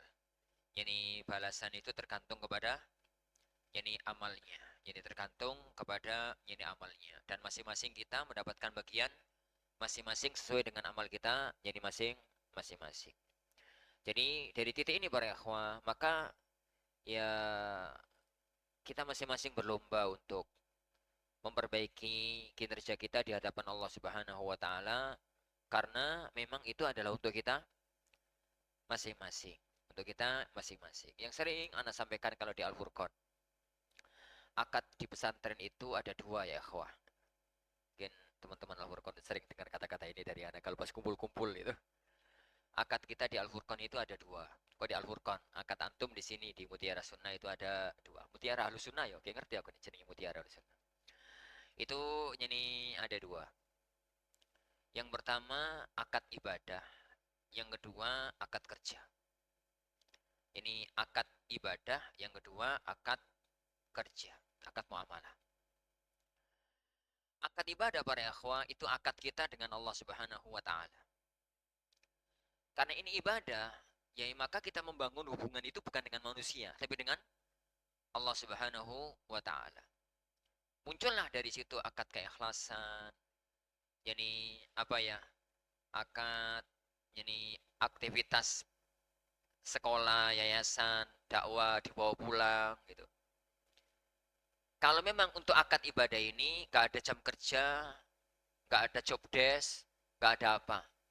Jadi gak ada OTK, gak ada apa. Yang ada itu adalah 24 jam waktu kita gunakan untuk ibadah kita kepada Allah Subhanahu wa taala. Dan ini kaitan antara kita dengan Allah Subhanahu wa taala. Yang kedua para ikhwah, akad kerja. Yang namanya akad kerja ya berarti kita terikat dengan kaidah al-muslimuna ala syurutihim. Kaum muslimin tergantung kepada kesepakatan antara mereka. Yani antum di sini posisinya itu tatkala dulu masuk adalah sebagai guru, misalkan itu. Dan di jadwal yani masuk jam sekian, pulang jam sekian. Tugasnya ini, haknya ini. Nah, urusan itu urusan administrasi. Di titik administrasi itu, maka itu akadnya akad kerja. Menggabungkan antara kedua akad ini sesuatu yang sangat indah. Sesuatu yang sangat indah. Jangan kemudian malah menjadi kacau balau. Jangan kemudian menjadi kacau balau. Jadi pada waktu kita itu misalkan harus malam-malam rapat, harus apa gitu. Ini di luar jam kerja ini lembur. Lu kok lembur? Oh, menggunakan jam kerja nih ini kira gunakan akad ibadah. Gunakan akad ibadah. Tapi kemudian tatkala kemudian kita itu ada hal-hal yang lain. Gambarnya itu ini adalah ini tatkala jadwal ngajar, jadwal apa, jadwal masuk, jadwal aktivitas gitu. Maka kita gunakan akad kerja. Jadi akad kerja kita itu adalah bahwasanya kita punya tugas untuk masuk jam sekian, nanti pulang jam sekian. Terutama yang terikat dengan jadwal kerjaan ya, dengan jadwal ngajar, jadwal ini, jadwal itu, dan yang lainnya. Lah, berangkat dari dua titik ini ya, khonfitin azanillahu yakum. Dan dengan semua keutamaan yang telah kita sebutkan pada pertemuan yang tadi, jadi pada pertemuan yang tadi, maka harus kita pahami dua titik. Kewajiban kita setelah itu adalah kita itu wajib dua hal. Yang pertama, kita itu wajib bersyukur kepada Allah Subhanahu wa taala. Yang kedua, wajib untuk menjalankan amanah ini dengan semaksimal mungkin. Ini nikmat yang tidak Allah berikan kepada sembarang orang ya. Nikmat yang tidak Allah berikan kepada sembarang orang. Ini pasti nikmat yang agung karena semua nikmat yang itu berkaitan dengan akhirat kita itu adalah nikmat yang agung. Dan semua nikmat yang itu berhenti di dunia, itu nikmat yang rendah. Dan itu kaidah seorang muslim ya. Semua cita-cita, semua harapan, kalau itu berkaitan dengan akhirat, itu cita-cita dan harapan yang tinggi. Semua cita-cita dan semua harapan, kalau masih berkutat dengan dunia, maka itu adalah cita-cita dan harapan yang rendah. Ya karena kan namanya dunia, dunia itu bahasa Arabnya ya dunia. Dunia itu rendah. Dunia itu rendah. Dan akhirat itu dinamakan dengan akhir karena ujung dari kehidupan kita, ujung dari cita-cita kita. Ujung dari ini cita-cita kita. Lah tatkala kemudian nikmat kita diberikan oleh Allah, apa yang saya katakan tadi, Allah memberikan kita kekuatan hati, kekuatan apa ya?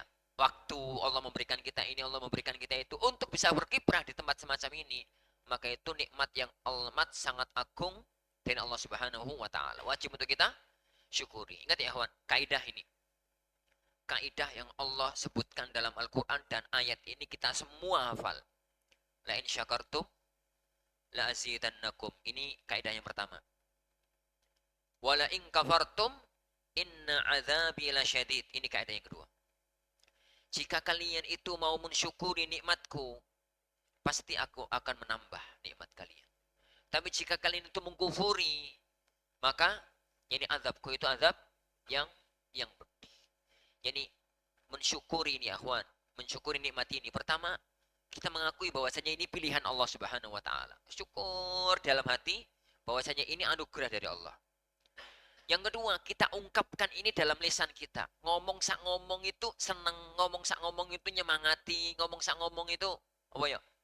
Yani membuat orang itu tambah ayem, tambah tentrem, tambah seneng gitu untuk tetap beraktivitas. Itu mensyukuri dengan lisan dan dibuktikan dengan apa? Perbuatan kita. Tiga unsur syukur inilah yang tidak dimiliki oleh semua orang. Makanya Allah Subhanahu wa taala mengatakan wa qalilum min ibadiyasy syakur.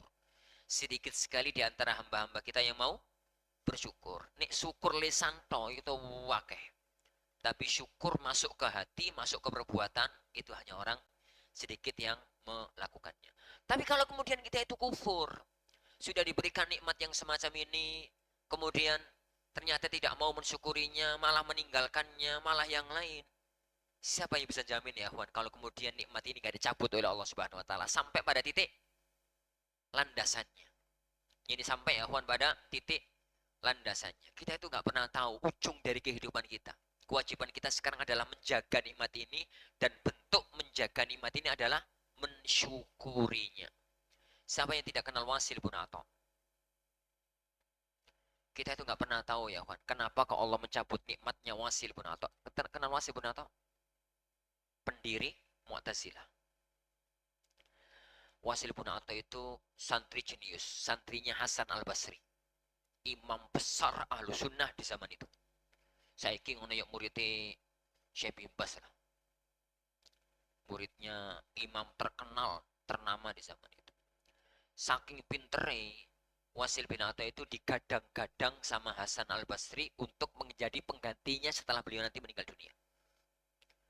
Yo, digadang-gadang. Yo koyo sekarang misalkan ya. Anak itu kan sudah punya pikiran. Aku itu wis tuwa ditungkas pensiun. Oh, atau pensiun nih, ya. Ditungkas jadi harus jadi sudah meninggalkan aktivitas pesantren dalam arti sebagai pimpinan pesantren. Yang itu ribet dengan urusan administrasi, ribet dengan urusan rapat, ribet dengan urusan manajemen, ribet dengan urusan apa. Wis dadi wong tua ya, dadi wong tua lah. Urusan-urusan semacam itu sudah harus diwakilkan kepada yang lebih muda. Itu tuh sekarang, aneh itu sudah ada yang tak gadang-gadang itu sono. Siapa? Ojo takon. Oh, kok bubar gue Al-Furqan. Jadi sekarang sudah tak gadang-gadang itu ada. Anak sudah pernah gadang-gadang 2 orang. Dan dua-duanya sudah tak anggap nggak bisa. Pindah lagi orang yang ketiga. Yang satu siapa? Maka ojo takon. Jadi yang satu sudah pernah tak gadang-gadang, sudah pernah tak sandingkan di dekat kami dalam semua aktivitas kepesantrenan. Ternyata taufik Allah belum datang ke anak. Tak ganti, ya. Ternyata taufik Allah juga gak datang ke anak. Ini anak sudah lihat 1 orang lagi, tak kadang-kadang, insya Allah mudah-mudahan 5 tahun ke depan, maksimalnya 10 tahun ke depan, siap untuk mimpin Al-Furqan. Ya mudah-mudahan gak melecet nih. Jadi mudah-mudahan gak melecet nih, loro kabeh melecet nih. Lah, Hasan Al-Basri itu kadang-kadang Wasil bin Atha untuk jadi penggantinya. Orang yang di kelas itu ya, Wan, lah kok qadarullah malah jadi pendiri kelompok sesat. Pendiri ini sekte yang jelas-jelas sesat, Mu'tazilah. Kenapa? Saya nggak tahu. Ada apa? Mesti ada sebabnya. Allah itu nggak pernah zalim kok. Mesti ada sebabnya. Tapi kalau boleh ya, Wan, kalau boleh dibaca itu adalah kurang menjaga nikmat itu. Kurang mensyukuri nikmat itu. Kalau yang paling bisa dibaca itu kan kurang adabnya Wasil kepada gurunya. Jadi gara-gara wis pinter, wis pinter. Jadi ada lah anak-anak Al-Furqan itu, masya Allah. Jadi anak-anak Al-Furqan itu kalau tatkala diskusi ilmiah dengan anak, jadi anak itu menang senior gitu aja, sebenarnya pinteran dia. Jadi anak sebagian anak Ali itu kalau diskusi ilmiah itu anak menang senior aja. Ini secara kaidah ilmiah di titik ini itu menang dia. Ini kan ini guru itu kan menang pengalaman tuh ya. Ini, tapi tatkala Wasil itu di level itu ya, di level itu kurang menjaga adab dengan gurunya. Jadilah dia kemudian Mu'tazilah. Dan kita nggak pernah tahu ya, akhir kehidupan kita nanti. Maka kewajiban kita itu adalah la in syakartum la azidan La in syakartum inilah ini azidannakum. Nah, lah tatkala kita itu ini apa ya? Me, apa ya? Melakukan syukur kita itu ya, maka titik syukur itu dua hal yang perlu Anda bahas di sini, sebenarnya panjang kalau mau dibahas. Yang pertama, masalah hati. Ikhlaskan amal lillahi subhanahu wa ta'ala. Yang kedua, jalankan amanah, yakni di yayasan ini, di lembaga pendidikan ini semaksimal mungkin. Lah, titik amanah ya, Wan, atau titik keikhlasan, yaitu amal kita di yayasan ini, di lembaga pendidikan ini, di aktivitas dakwah ini, murni khusus hanya karena ini Allah Subhanahu wa ta'ala. Kenapa? Yang kita lakukan ini adalah tugas warisan kenabian. Sedangkan syiarnya para nabi itu adalah yani la as'alukum alaihi ajra in ajriya illa alal ladzi fatarani. Ini syiar semua nabi. Syiar semua nabi dan syiar semua rasul adalah ya qaumi la as'alukum alaihi ajra. Yani wahai kaumku, aku itu enggak mengharapkan upah dari tugasku itu loh, bedino ngomongi awakmu, dakwai awakmu itu. Aku enggak mengharapkan upah dari kalian. In ajriya illa, yani upahku itu illa alal ladzi fatarani. Itu akan diberikan oleh alladzi fatarani, dia telah menciptakan diriku. Afala ta'qilun, kalian itu enggak gelem mikir toh. Maksudnya itu sebenarnya aku melakukan ini kalau aku menginginkan dunia, apa yang aku dapatkan dari kalian? Gak ada, aku itu hanya mengharapkan pahala dari Allah Subhanahu wa ta'ala. Ini syiar para nabi. Dan jika ini syiar para nabi, maka syiar pewaris kenabian harus semacam itu. Tapi untuk mendudukkan masalah ini para ikhwan azani Allah wa iyyakum. Jadi untuk mendudukkan jadi masalah ini, ada beberapa poin yang perlu ini untuk kita dudukkan. Dalam betul mati aja ya. Ada 5. 5 atau 6? 5 ya. Ada 5 hal yang itu perlu didudukkan untuk membahas tentang ikhlas. Karena kadang-kadang sebagian orang itu ekstrim membahas ikhlas itu. Jadi ikhlas itu ya gak oleh opo-opo. Nih oleh opo-opo ya berarti gak ikhlas. Iku. Yo ada di sisi yang lainnya. Karena 2 hal itu harus didudukkan. Jadi maka Anda perlu untuk bahas di sini karena terutama di lembaga-lembaga pendidikan ya. Ada setidaknya 5 level di dalam kita beraktivitas di lembaga pendidikan Islam. Di dunia dakwah keislaman. Yang pertama, murni menjalankan perintah Allah, mengharapkan ridha Allah tanpa embel-embel apapun. Yang kedua, beramal karena Allah serta ingin mendapatkan manfaat dunia yang dijanjikan. Yang ketiga, beramal karena Allah dan mendapatkan bisyarah dunia tanpa akad ujrah, tanpa akad upah. Yang kelima, beramal karena Allah dengan niat dan ada niat mendapatkan upah. Yang terakhir, beramal akhirat murni karena dunia. Kayaknya kemarin anak nyebut 6 deh. Antara nomor 1 dan nomor 2 ini ada 1, yaitu mengharapkan Allah dan menginginkan keutamaan akhirat. Tapi antara 1 dan 2 itu sama sebenarnya, satu level. Pertama, para ikhwan azani Allah wa yakum. Keikhlasan di level yang tertinggi itu adalah melakukan amal akhirat yang memang untuk akhirat. Melakukan amal akhirat yang memang untuk akhirat. Tidak ada harapan apapun kecuali untuk akhirat. Dan itu ada 2. Wes gak pernah mikir pahala akhirat apa, pokoknya ini perintah Allah lalu dijalankan. Itu level yang pertama. Level yang kedua di bawahnya dikit, yaitu mengharapkan menjalankan perintah Allah karena itu perintah Allah sambil iling-iling. Iya ya. Nih bangun masjid itu nanti dibangunkan Allah rumah di surga. Nanti nih apa? Yani nanti jadi begini. Yang dia bayangkan itu pahala akhirat. Pahala surga, kedudukan surga. Kalau ngurusi anak yatim itu dari tonggoni Rasulullah sallallahu alaihi wasallam. Ngono to? Tonggo RT. Tonggo RT apa tonggo kampung? Kecamatan bos RT. Ini ini jenengan ya Juan. Kepingin tak dari tonggoni Rasulullah di surga. Ya mikir-mikir ya Juan. Tapi yang penting kita nggak bahas itu ya. Dalam arti yang dipikirkan itu hanya pahala akhirat dan itu keikhlasan level puncak. Itu keikhlasan para nabi. Itu keikhlasan para nabi, level para nabi. Akmal aktivitas akhirat murni untuk akhirat. Murni ikhwan untuk akhirat. Dan para ikhwah, kalau kita tidak mampu untuk melakukan semuanya di level ini, setidaknya ada bagian dari kehidupan kita di level ini. Kalau anak itu sering nasihati sama ini anak-anak di Al-Furqan. Antum nanti kalau pulang dan menjadi dai Allah ya azza wa jalla, dunia Indonesia itu ngajar sak ngajar ono urusan dunia nih. Aktivitas itu ono urusan dunianya. Itu yang kita bahas nanti di poin 2 sampai nomor poin 5. Maka dan itu mau nggak mau mempengaruhi hati, mau nggak mau. Manusia itu hatinya itu lemah, mau nggak mau itu mempengaruhi hati. Maka nasihat anak, cari aktivitas yang Anda tidak pernah mengharapkan kecuali Allah Subhanahu wa taala. Cari aktivitas yang Anda tidak pernah mengharapkan kecuali ini Allah Subhanahu wa taala.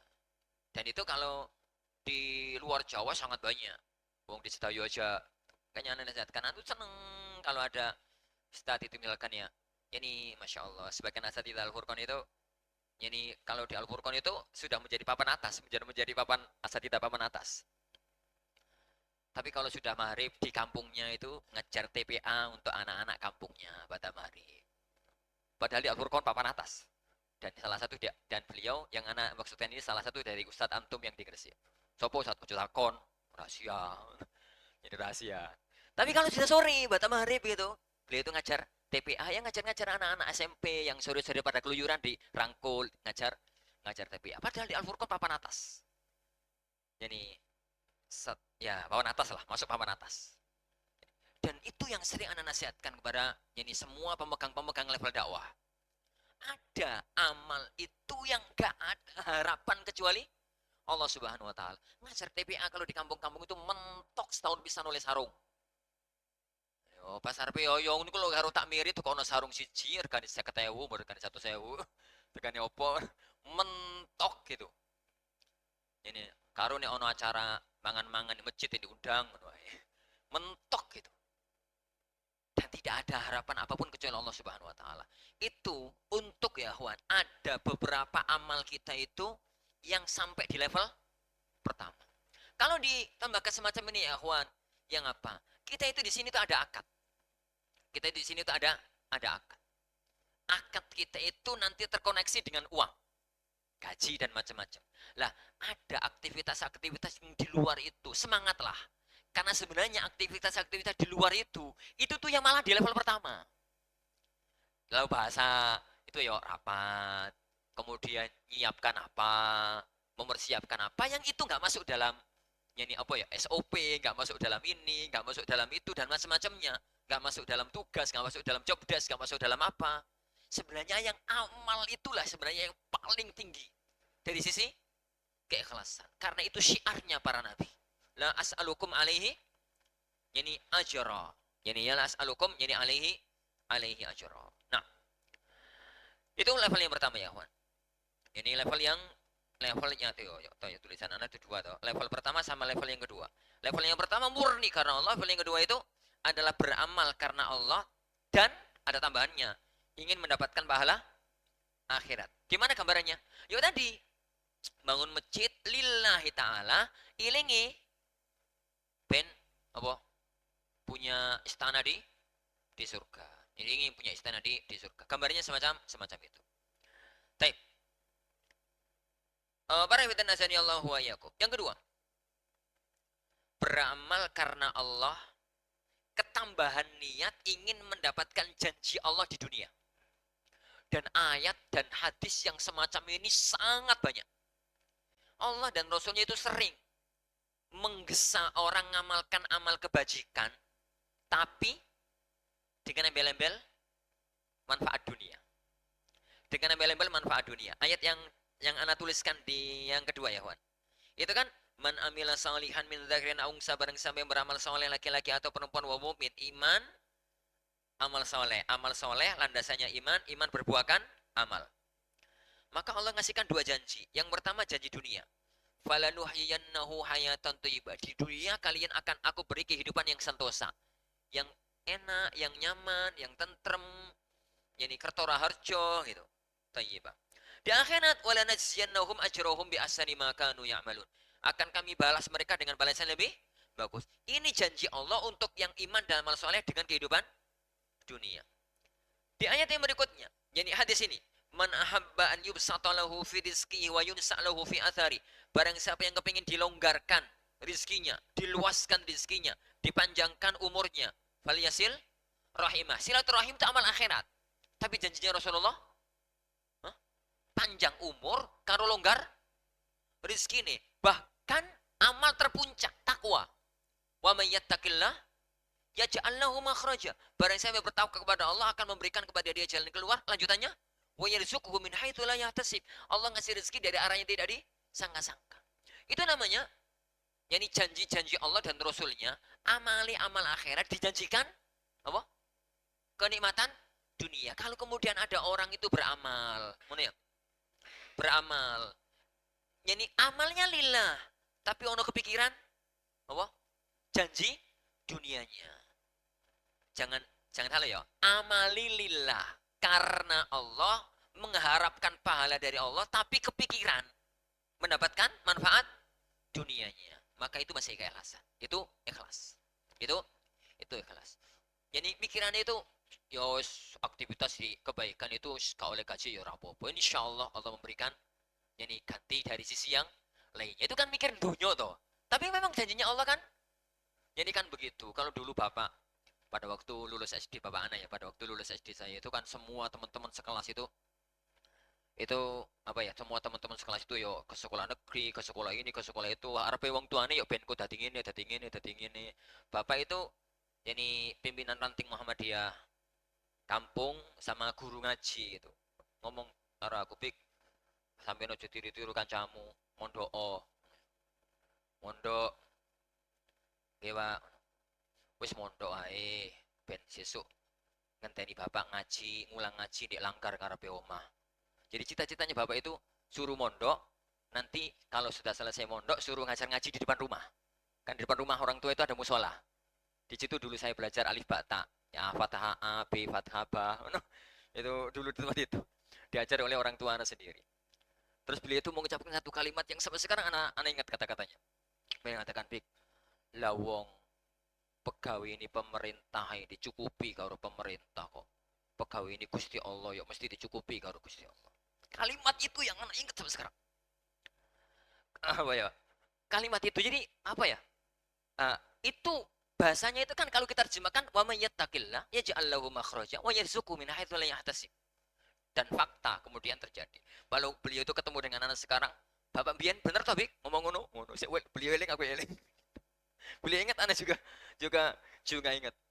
Kelasnya sampean, satu kelas di maksudnya itu. Jadi yang nilai paparan ekonomi kok sampean itu kono. Ini yang punya waktunya teman-teman punya rumah ya aku duwe omah, waktunya ke teman-teman duwe bojo ya aku duwe bojo. Waktunya teman-teman punya anak ya anakku malaken.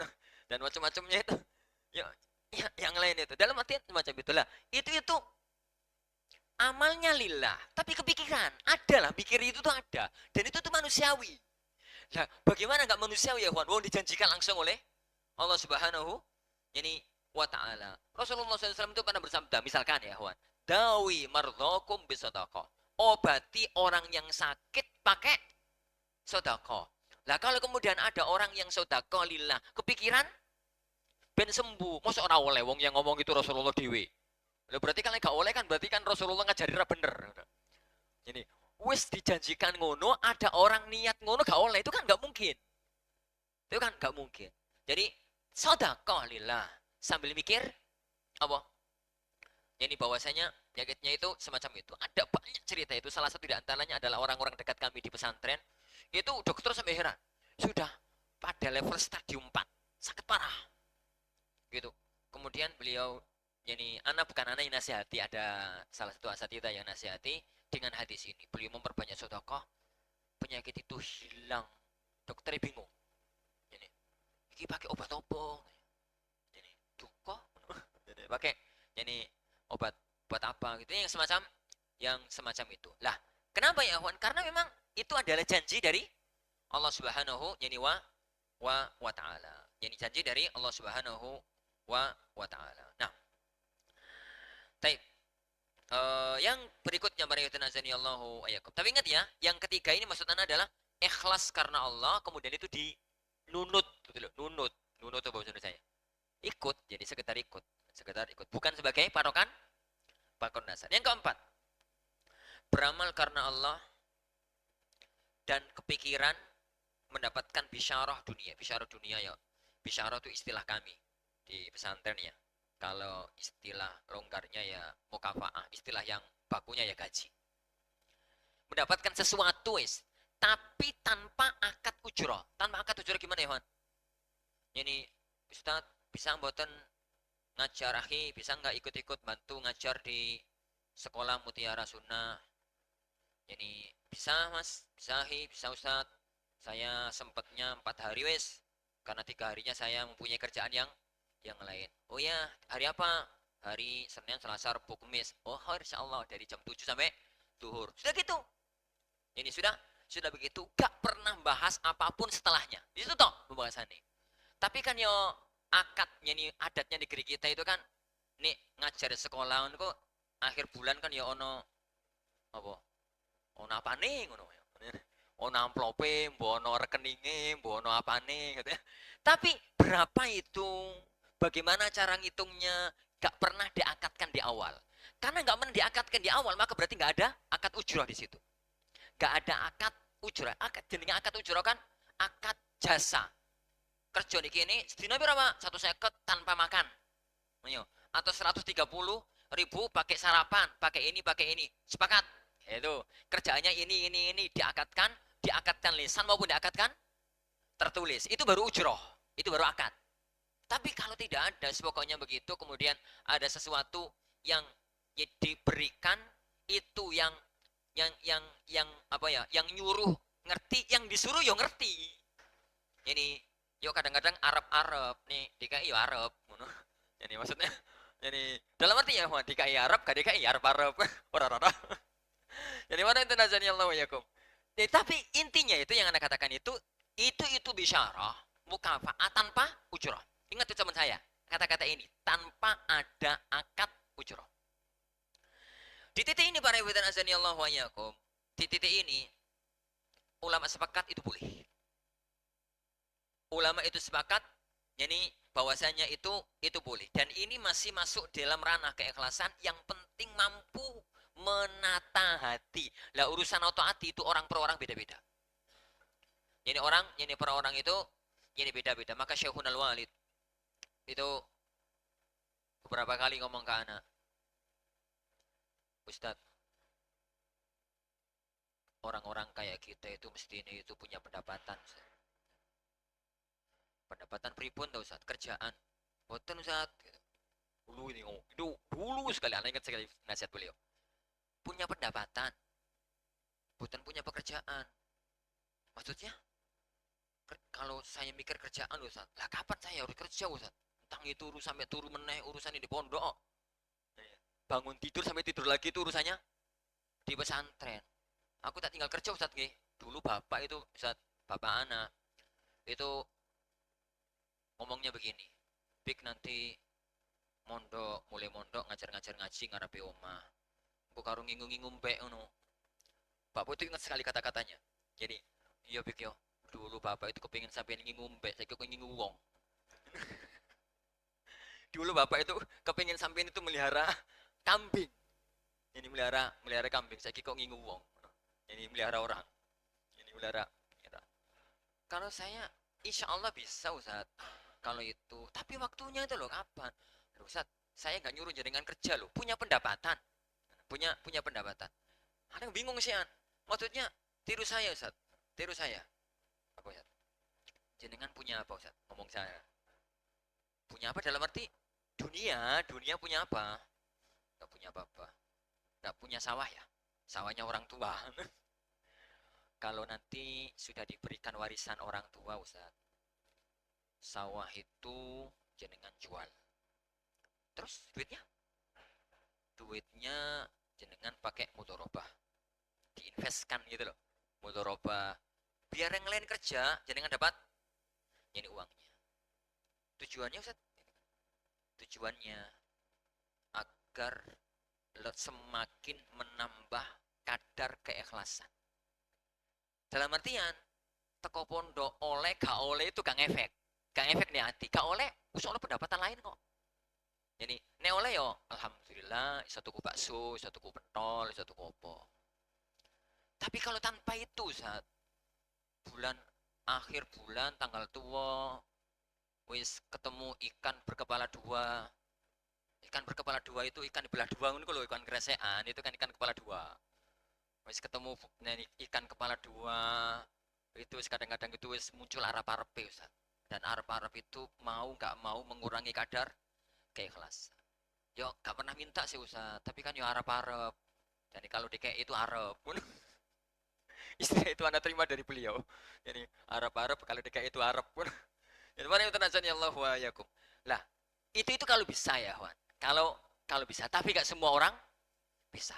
Tapi nggak semua orang bisa. Nah di titik ini, maksudnya di titik yang keempat ini, ya, di titik yang keempat ini, itu adalah itu tuh masih tidak menghilangkan keikhlasan. Ikhlas itu urusan hati, bisyarah itu urusan yang lain. Tapi semakin orang itu mampu mengendalikan hati, semakin mulia. Dan itu orang per orang itu beda. Yang penting di titik bisyarahnya itu nggak ada yang mempermasalahkan di kalangan para ulama. Ini sudah jejak salafun saleh zaman dahulu kala. Sudah jejak salafun saleh di zaman dahulu kala. Kalau zaman dahulu itu mereka bisyarahnya itu dari personal dan dari negara. Sufyan Tsauri itu pernah diomongi karo Abdullah bin Mubarak. Yani Kang, kalau bahasa kita itu Kang. Sambil itu pokoknya mikir dakwah, mikir ilmu, mikir umat, ngajar, urusan yani apa urusan nafkah kamu, sak keluargamu aku yang nanggung. Abdullah bin Mubarak itu kan alim yang konglomerat. Alim yang yani kaya raya. Beliau itu donatori banyak ulama di zamannya.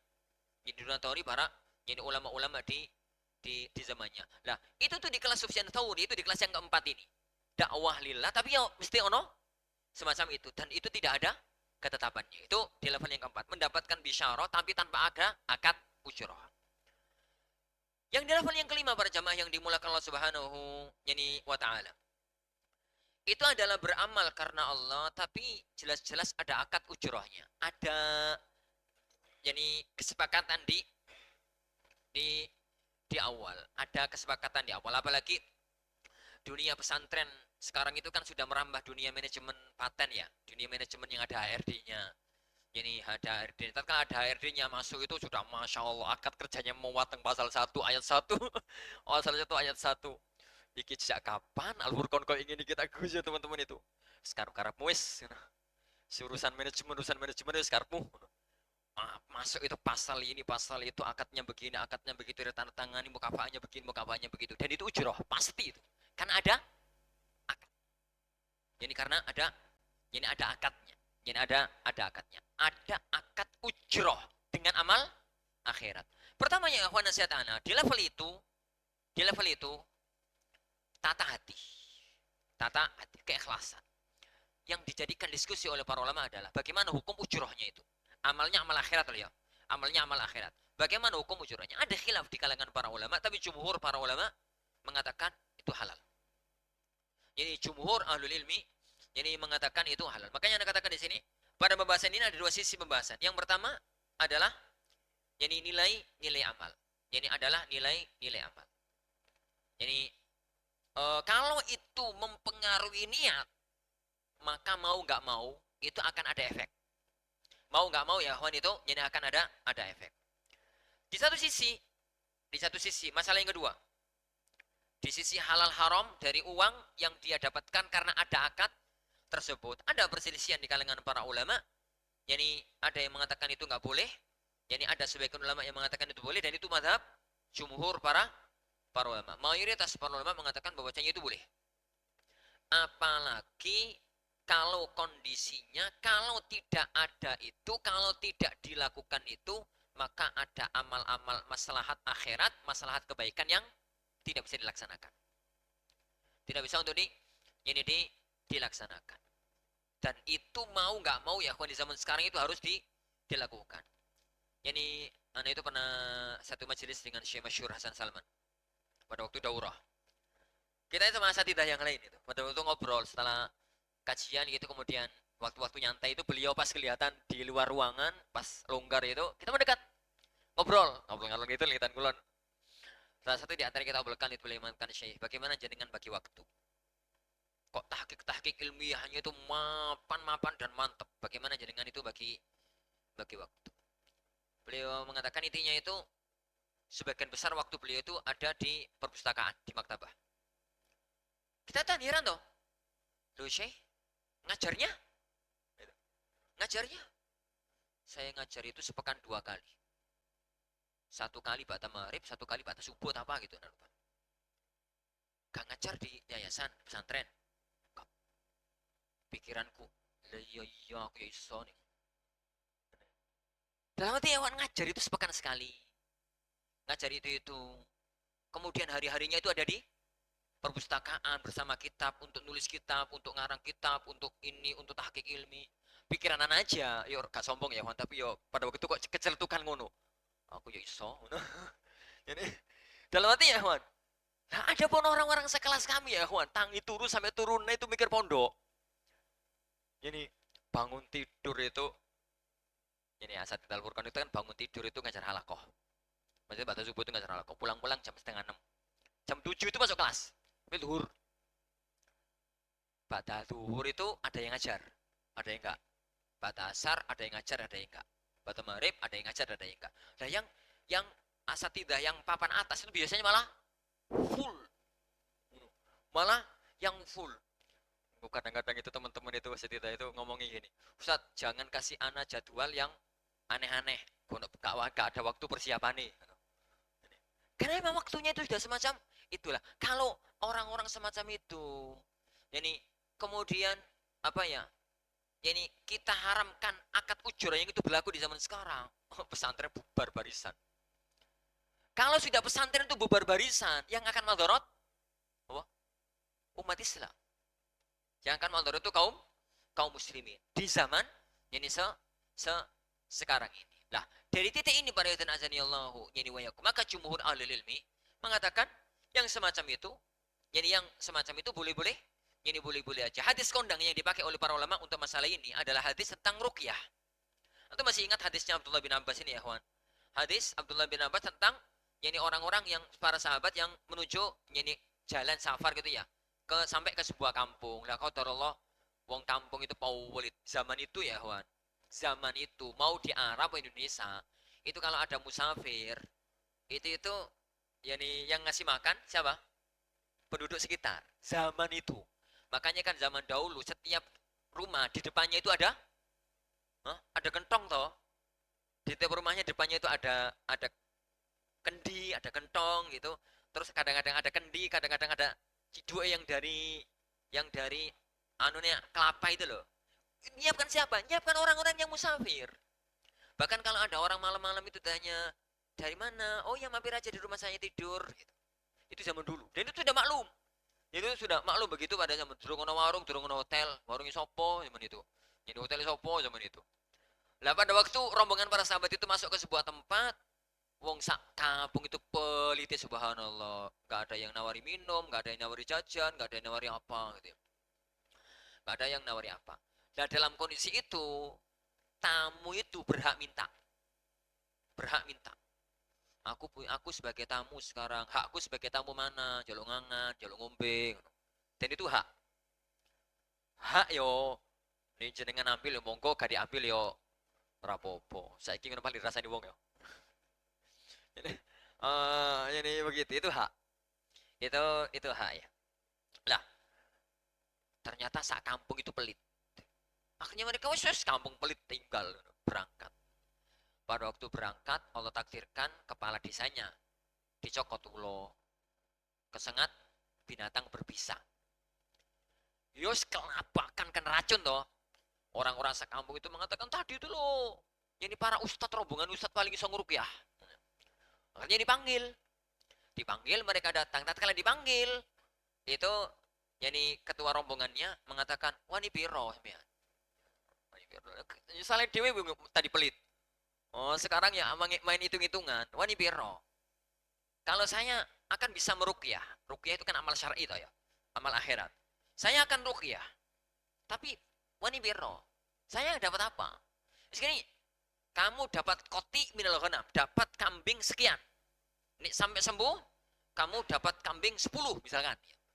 Ini jelas-jelas ujroh. Kenapa? Amalnya jelas, upahnya jelas. Ini jelas-jelas ujroh. Khair, oke. Sepakatlah. Lalu sahabat tadi merukyah, sembuh. Dikasih kambing itu. Mau dibeleh, mau dipangan, sebagian sahabat protes. Halal apa ora iki? Ini halal apa enggak? Lawang yang kita lakukan tadi itu loh membaca ayat Al-Quran untuk menyembuhkan orang. Itu amal akhirat kok dapat dunia. Halal apa enggak? Akhirnya mereka kita bawa aja ke Madinah, tanya sama Rasulullah Sallallahu Alaihi Wasallam. Begitu sampai di kota Madinah, ditanyakan kepada Rasulullah Sallallahu Alaihi Wasallam, maka Rasulullah SAW senyum dengan mengatakan, siapa yang ngajari kalian kalau Al-Fatihah itu bisa untuk menyembuhkan seorang sakit? Kalau Al-Fatihah itu bisa untuk menyembuhkan orang sakit. Ya sudah makan. Kalau masih ada aku dikasih ya. Ini, itu bukan berarti Rasulullah jaluan ya. Itu tuh hanya untuk memastikan bahwasanya saking halali.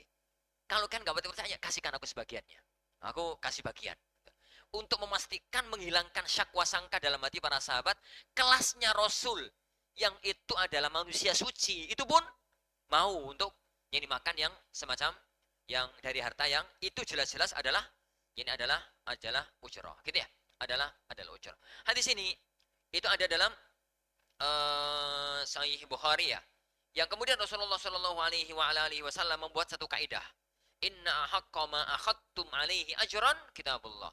Yang paling berhak untuk kalian ambil upahnya itu adalah kitabullah. Ini bukan berarti keumuman ya, ini berkaitan dengan peristiwa tadi. Itu berkaitan dengan peristiwa buat tadi. Hadis ini para ikhwah yang dimuliakan Allah Subhanahu wa taala, itu menunjukkan bahwasanya semacam itu boleh. Amalnya niatnya lillah, tapi kemudian ada embel-embel itu sampai di level ujrah. Tapi perlu noto ati lah, noto ati itu. Noto ati, tombo ati itu urusan masing-masing. Tapi di urusan manajemen pesantrennya itu tuh gak salah. Ini di urusan manajemen pesantrennya itu tuh gak salah. Anak itu diprotesi oleh ini beberapa orang tentang manajemen terbaru yang diterapkan sama teman-teman ini sekarang, termasuk Zauja itu protes. Bi ngawur sampean. Ini lah kok pakai kayak gini lah? Gimana, zaman sudah berubah. Zaman sudah berubah. Kondisi dulu dengan kondisi sekarang itu berbeda. Pokoknya cara fikih halal ya beres toh. Cara fikihnya itu halal. Adapun urusan hati maka itu dalam nasihat, dalam pertemuan, ya semacam inilah pertemuan asatidzah, pertemuan apa, acara nasihat dan macam-macam, itu yang semacam itu. Wallahu a'lam. Nah, para ikhwah dan para jamaah yang dimulakan Allah Subhanahu wa taala. Nah, tapi yang terakhir ya, ikhwan, fiddin azani Allah wa yakum, link terakhir. Mana nih? Yang paling terakhir ya, ikhwan, dan ini yang haram. Beramal akhirat murni untuk dunia. Jadi kita tadi anak katakan di awal, di lembaga pendidikan, di yayasan dakwah, di pesantren, ya, di sekolah Islam ya. Itu tuh kan ada dua akad. Akad yang pertama akad ibadah, akad yang kedua akad kerja. Kalau bisa akadnya itu di ibadah tok. Akad kerja itu nunut kalau bisa. Kalau enggak, gabungkan dua-duanya. Jadi gabungkan dua-duanya dalam masalah niat loh ya. Tapi kalau sampai akad ibadahnya hilang, murni akad dunia, wis kono Arab dapat pahala, wis kono Arab dapat jadi ikhlas karena Allah, murni di sini ini kerja. Jadi di sini ini itu kerja. Maka aktivitas di lembaga pendidikan dengan Poin yang keenam ini ada dua. Ini yang kelupaan anak tulisnya. Itu ada dua. Ada amal yang itu memang amal dunia. Amalnya itu amal dunia. Contoh ya, Wan. Di lembaga pendidikan agama, di pesantren, tapi amalnya amal dunia, dan orang itu murni memang cari dunia. Contohnya apa ya, Wan? Satpam, cleaning service, itu kan amal-amal dunia toh. Satpam, cleaning service, tukang, kuli, apalagi kalau di pesantren. Kalau di sini ya siapalah terserah. Itu yang amal-amal tidak berkaitan sama sekali dengan ibadah. Murni amal dunia. Kalau ini, maka kalau dia itu murni hanya cari dunia, yani amali dunia, hanya cari dunia, bedu, yani selevel. Hukumnya berarti boleh, tapi tanpa pahala. Tapi kalau kemudian dia itu mampu untuk mengendalikan niatnya, amalnya amal dunia, tapi diniatkan untuk yani akhirat. Wis podo-podo nyatpam nyatpam di perusahaan yuk jadi satpam, nyatpam di pondok yuk jadi satpam, mikir-mikir dunia ngono yo akeh di perusahaan, tapi nggak apa-apa lah. Kalau di perusahaan itu 4,9, ya salah ya. UMR berapa? 4,8 ya, 4,8. Kalau di pondok itu 1,8. Misal ngono ya. Misal kan podo-podo 0,8 nih, beda angka ngarepe. Jadi kalau di kalau di perusahaan itu 4,8, sesuai dengan M, kalau di pondok itu 1,8. Misal, ya, mau nyampe Bora itu teman-teman itu. Jadi 1,8. Padahal tugasnya sama-sama 8 jam. Libur sepekan satu hari melakukan. Ya wis lah di sini. Anggaplah yang 3 itu apa? Sedekah bulanan. Anggaplah yang 3 itu sedekah bulan. Kalau dengan itu Masya Allah amal dunia, tapi kemudian diniatkan untuk akhirat, maka itu satu, jadi keagungan. Kendaraan dunia, tapi digunakan untuk jadi ke surganya Allah Subhanahu wa ta'ala. Satu keagungan, satu jadi kemuliaan. Di titik ini ya, Wan, amalnya itu amal dunia. Amalnya itu adalah amal dunia. Yang kedua ya, Wan, amalnya itu amal akhirat. Amal akhirat yang ngajarkan Quran, yo ini, yo itu tuh amal akhirat sebenarnya, itu ngajarkan Al-Quran, ngajarkan fikih, ngajarkan hadis, ngajarkan apa, itu amal-amal akhirat, karena itu adalah warisan kenabian, dan warisan kenabian itu adalah amal akhirat. Lah, amal akhirat tujuannya akhirat itu kan ya klop toh, tapi yang kurang ajar itu kan amal akhirat tujuannya dunia, itu tuh gak level ya, Wan. Alpat dipakai buangi kletong, alpat dipakai yang dibuang sampah. Ini buang sampah kan yo tosa toh yo. Ini buang sampah itu tosa. Ini alpat itu untuk apa? Ya untuk kendaraan, untuk apa gitu. Ini alpat dipakai untuk kendaraan keluarga jarak jauh atau kemana, itu kan ya pantas gitu.